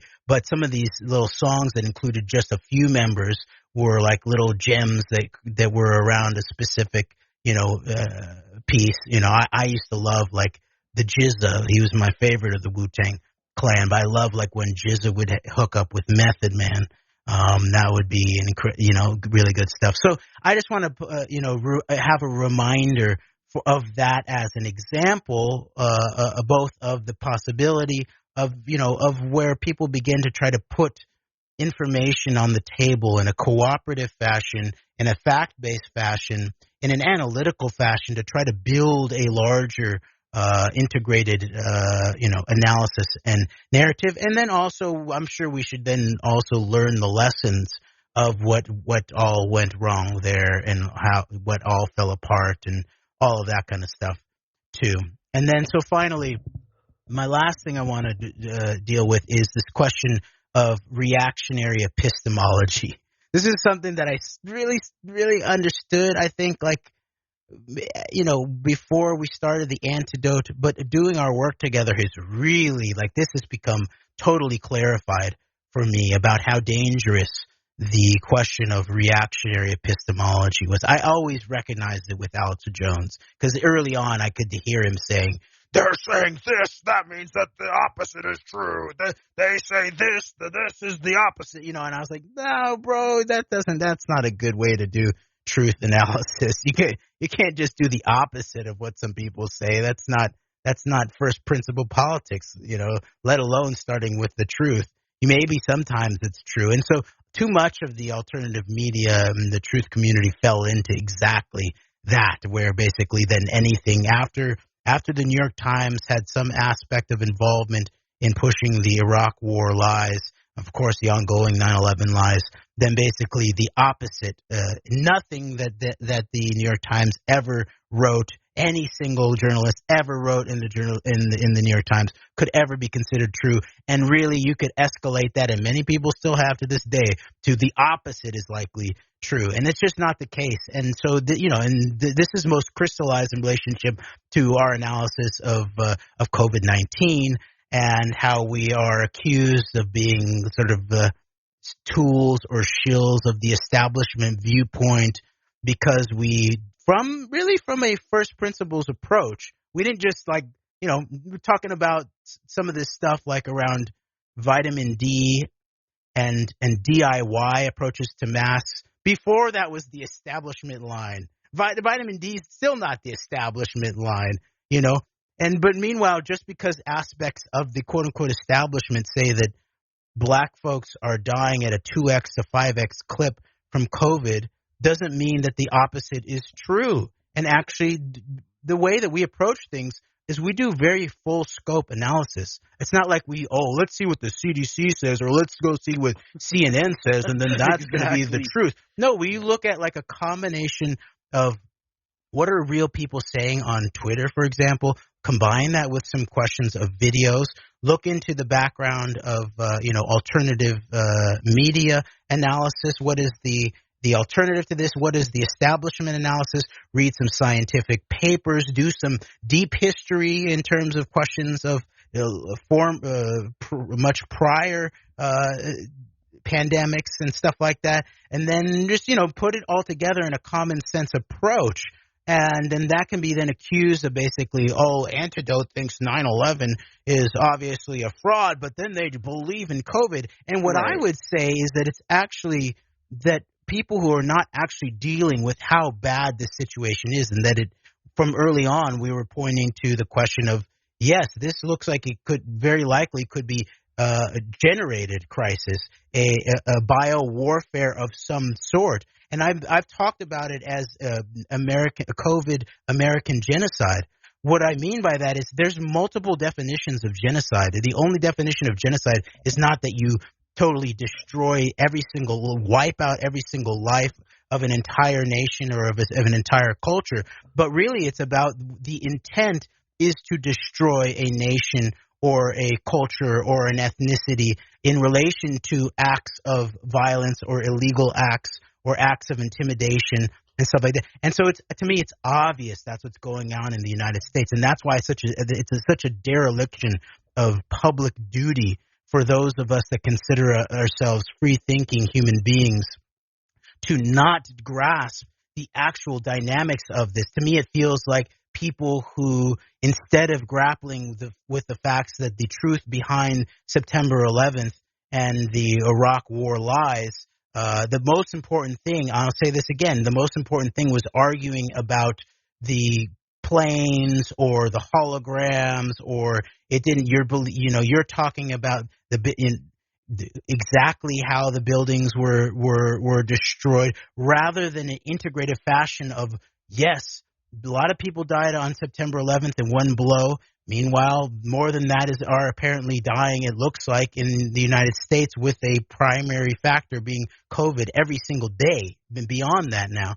And then when you combine the originating Ground Zero event and the Pentagon with the aftermath, both in terms of Manhattan and probably dozens of thousands of people who have had their lives destroyed via the toxic fallout from the explosive demolitions of the trade towers and then the lying of the government subsequently, and then that amplified into the grander war on terror, the amplification of police state here at home, and then the destruction of dozens of millions of lives. If you go look at the Australian scientist, I forget his name. He's done a statistical analysis that basically shows that it looks like at least 5 million lives have been destroyed directly in the war on the wars of terror after 9/11, but maybe more like over 30 million in terms of so-called collateral damage in many ways. And so instead of focusing on the real human damage in relationship to these events, is just sort of get stuck on the questions of, this is all a hoax. And in many ways, I believe it comes down to an infantile intellectual and moral approach that wants to deny the realness of the situation, partially because it doesn't yet quite directly affect you as badly, and so you're scared of that it has affected other people, and so you try to isolate yourself psychologically rather than being like, okay, I have a lessened threat, situation than other people. But however, and that'd be the same in a post 9/11, national security police state America. If you're not Muslim, then you're probably not as under threat as Muslims in post 9/11. Didn't mean that 9/11 wasn't severe and that thousands of people died immediately and millions more died after the fact. So the whole thing then turns on the nature of forensics and facts, and maybe we'll explore the specifics of that moving forward as the pandemic is ongoing, as the political so-called responses are ongoing, as the so-called alternative media still continues to be almost in full denial of the actual factuality of it, let alone putting forth some real public policy solutions to the issue. Yeah, it's a combination. I think a lot of people who may not be affected by it at the moment, a lot of people, it's kind of like almost like a right and left. There's, quote right and quote left people who have their own reasoning for, downplaying, if not outright denying, that there's actually something very serious going on. And I think a lot of people just want to stay like in there. I think a lot of people, I think that maybe acknowledging something like this would be a challenge to a lot of people. And I think it's a sense of some people who are like in our circles, like once you've woken up once or you've woken up even twice or 3 times, here I go using one of those terms again, waking up, that you don't need to wake up again, that you kind of, you have your understanding and that's that. And I will say, I guess one thing I'll say about that right now, and that to this regard, like with the relation to this conversation is that, we've been very, combined with what you were talking about like the, conversations about vitamin D, conversations about, even a lot of the people who are now telling us like to wear masks at first were like, don't do it. Like it's not, it's not necessary. There was a lot of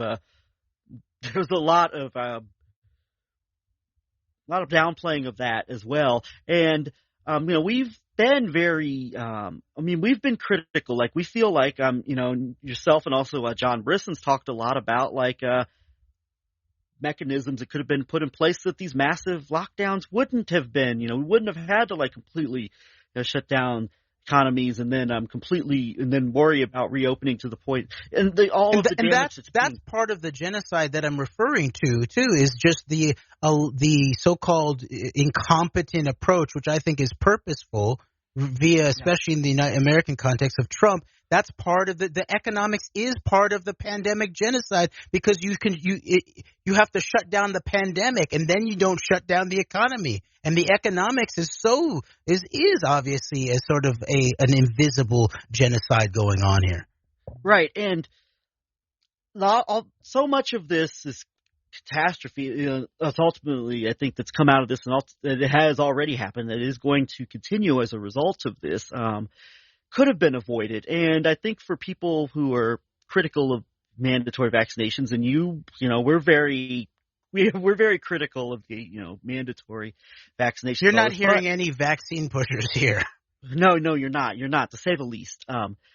I do think there's probably some nuance in that bigger conversation about vaccinations, but I mean, that's another story for another time. But I mean, we're not going to be taking the Alan Dershowitz route and, like, arguing for mandatory vaccinations. But on that note, though, nor putting it forth as a personal, exactly a personal example. Yeah.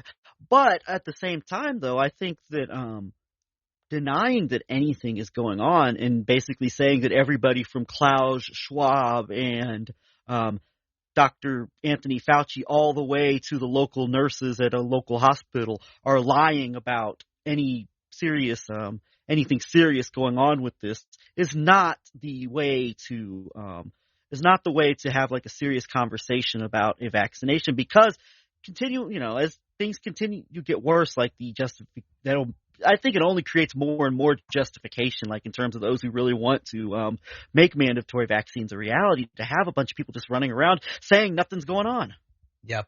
And let's go more into it, because we haven't really yet, at the very least in a while, taken a substantial approach to COVID and what's going on with that, and proposals and some of the science. It doesn't mean that I haven't been doing the studying. I have. I'm not going to say things publicly about COVID unless I've been studying, or like what could be done. I think it's real basic. I put it forth before.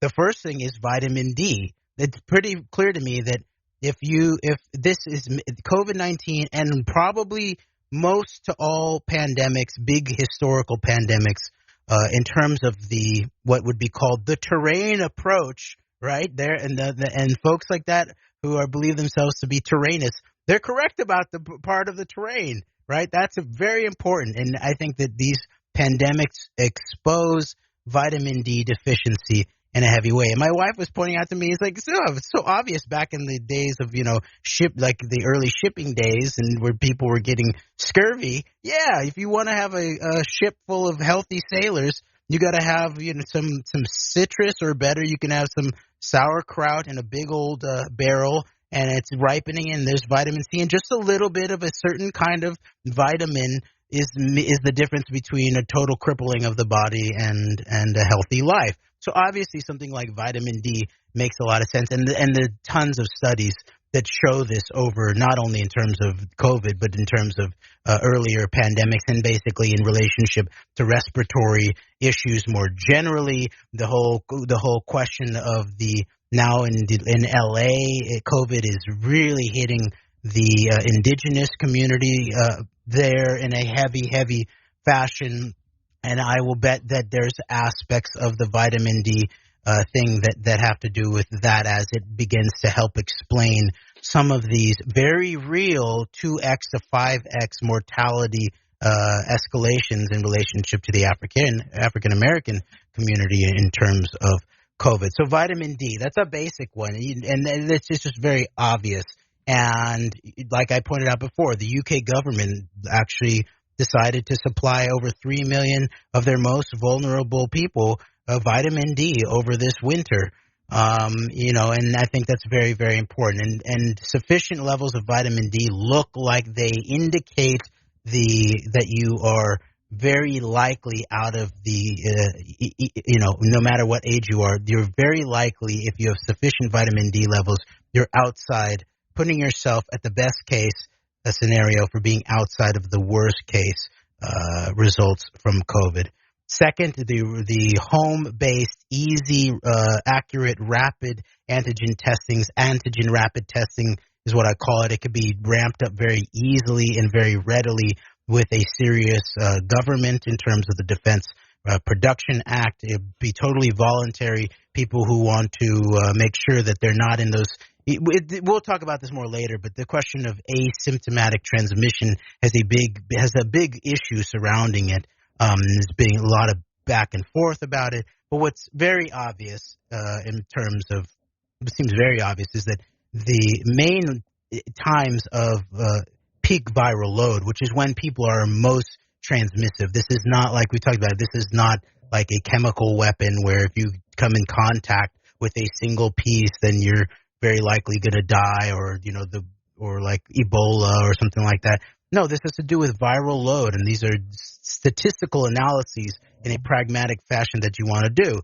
So you basically, they're the 2 days before someone who has a case that becomes symptomatic, the 2 days before they become symptomatic, they are escalating towards their highest viral communicability, transmission, and they're not showing symptoms. So you could call them asymptomatic, but they're really pre-symptomatic in a way. And then the 5 to 6 to maybe 7 days after symptoms arise is also when someone's heightened. And if you go look at the actual curve, it's a logarithmic curve, I think, and it's substantially like people who are, many days on either side of there are not very infectious. Maybe they're putting out a little bit of viral load, but it's not very infectious. And anybody who has any sort of encounter and any bit of past history with encountering any bit of, the virus, they probably will easily defeat lower viral loads. So that's one thing that could easily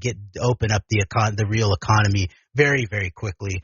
If people if we had a government that was functional, Defense Production Act, rapid antigen testing delivered to anybody who wanted to use it, what you would really do is you'd make sure that these days where you don't know people who didn't know they were going to have a case where they were asymptomatic or pre-symptomatic, this is where a lot of these super spreader events probably take place, is in the day before someone becomes symptomatic. They didn't know, but yet they still should have been wearing a mask too. That's the other thing about it too. So that's number 3. N95 masks for all who want it, delivered via the post office.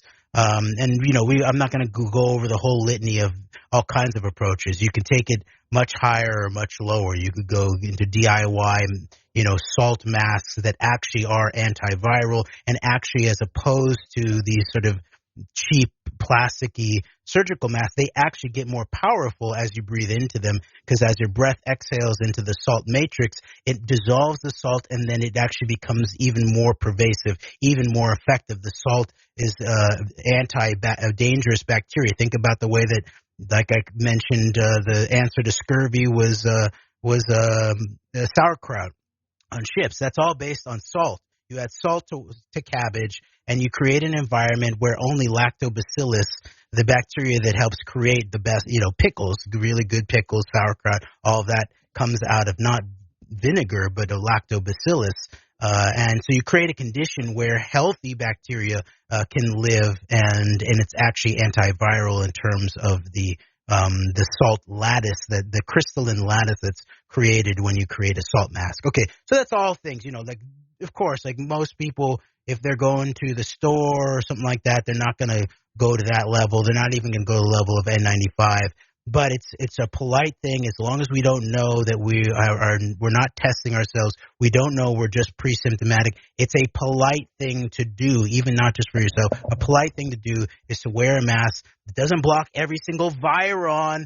Yes, COVID has been quote unquote isolated. It doesn't block every single viron, but it does knock down the human fluids that fly out that become aerosols. It sort of contains large portions of them. This is so simple. This is common sense. It's proven by video. It's proven by microscopic video. It makes a lot of sense. Okay, this is absurd.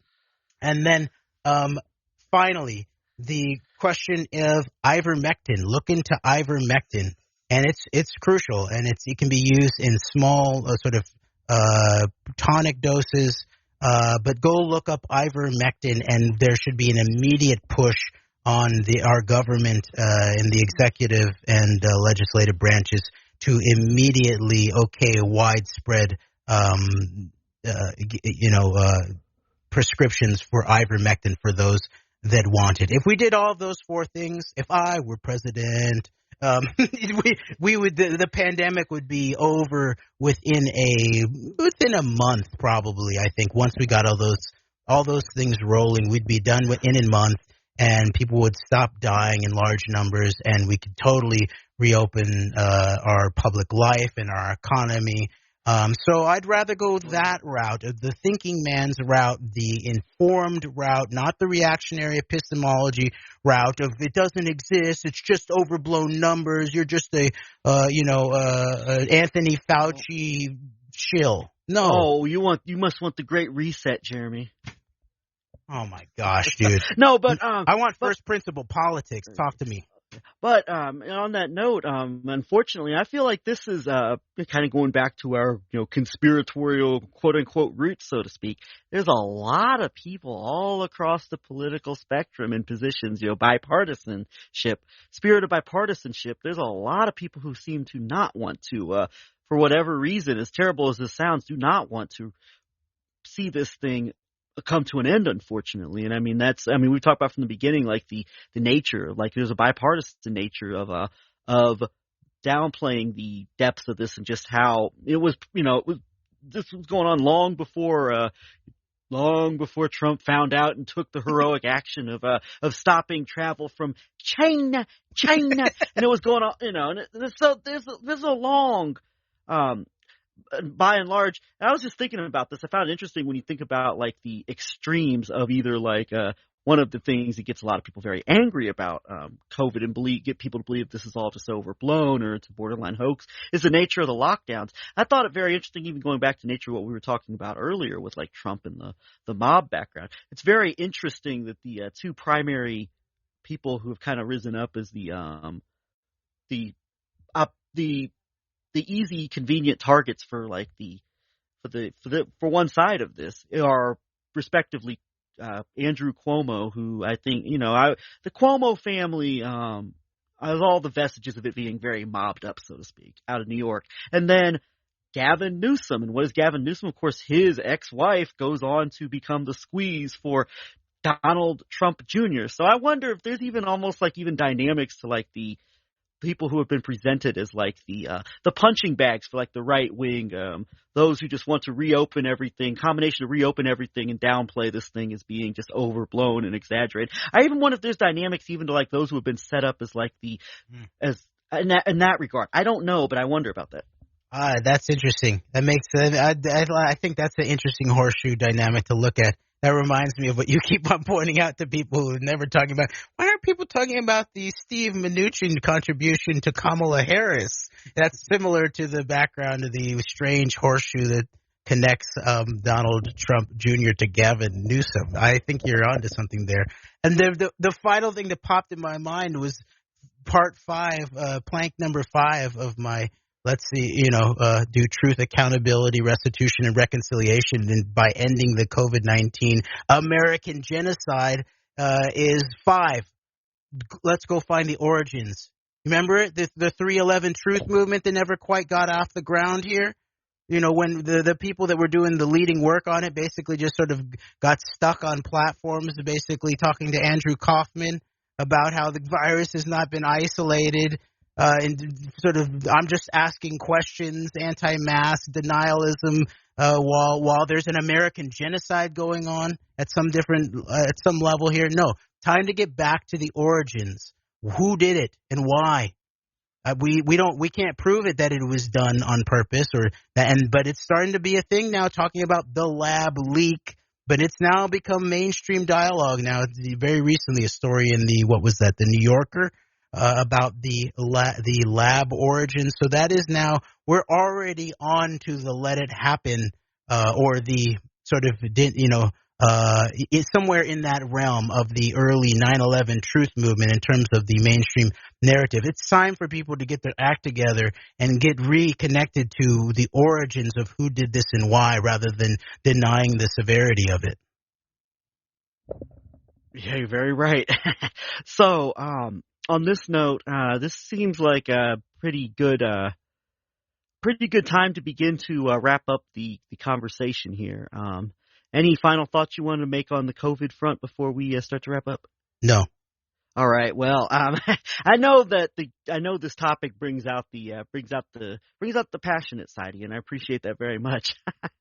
It's and we'll have to go back here at some point, like find some time in the midst of all of the inevitable craziness that's coming. I mean, in a lot of ways, and find a time to really do a deep dive, go into a combination of like what you're talking about here, but also going into like the people and the outlets that have been shaping the COVID reaction. It's very similar to some of the grounds that we've been talking about as far as like the other themes we've been on tonight, particularly with relation to like the rise of like this whole of like the warfare, psychological warfare operations, which led to what happened at the Capitol last week. So you'll find like really, I think, doing like a deep dive, and we should do that here at some point here in the not too distant future, go into a deep dive in terms of like COVID and some of the connections we were making earlier this year or in 2020 regarding some of the origins of the combination of the propaganda warfare as far as the blame for COVID goes to, combined with the effort to downplay it. Oh, the hospitals, there's nobody dying, there's no hospitals, and even the institutional downplaying of like the Michael Levitts, I might name the name. Indeed. And so we'll have to go back and do that, because I do think you'll find a lot of similarities between varying aspects of the COVID propaganda and a lot of the same entities that are involved in this bigger overall, stop the steal hysteria, which is a follow-up on, Pizzagate, QAnon, which just poisoned the minds of so many people in terms of just like a cult-like devotion to this criminal in the White House. And so it's all very much interconnects to each other, and we'll have to get into that deep dive here in the not too distant future when we find some time to, in the midst of everything else that's going on right now. Yes. All right. Very good. Thank you so much, Greg. Yep. And hope everyone out there is staying safe, sane, warm, and looking forward through this beginning tough year. But I'm glad we're here together still. All right. Well, thank you, and hopefully there's a little more of an understanding where we're coming from, and we would like to continue to follow up on some of these proposals and directions in terms of shifting at least our conversations here in the future, following up on this show here tonight. So hopefully, you can get more of an understanding of like us looking forward and looking backward, where we've been and where we look ahead here in the future. So. All right, very good. Good night, Greg. Thank you. Have a good one. You too. Antedote, we out.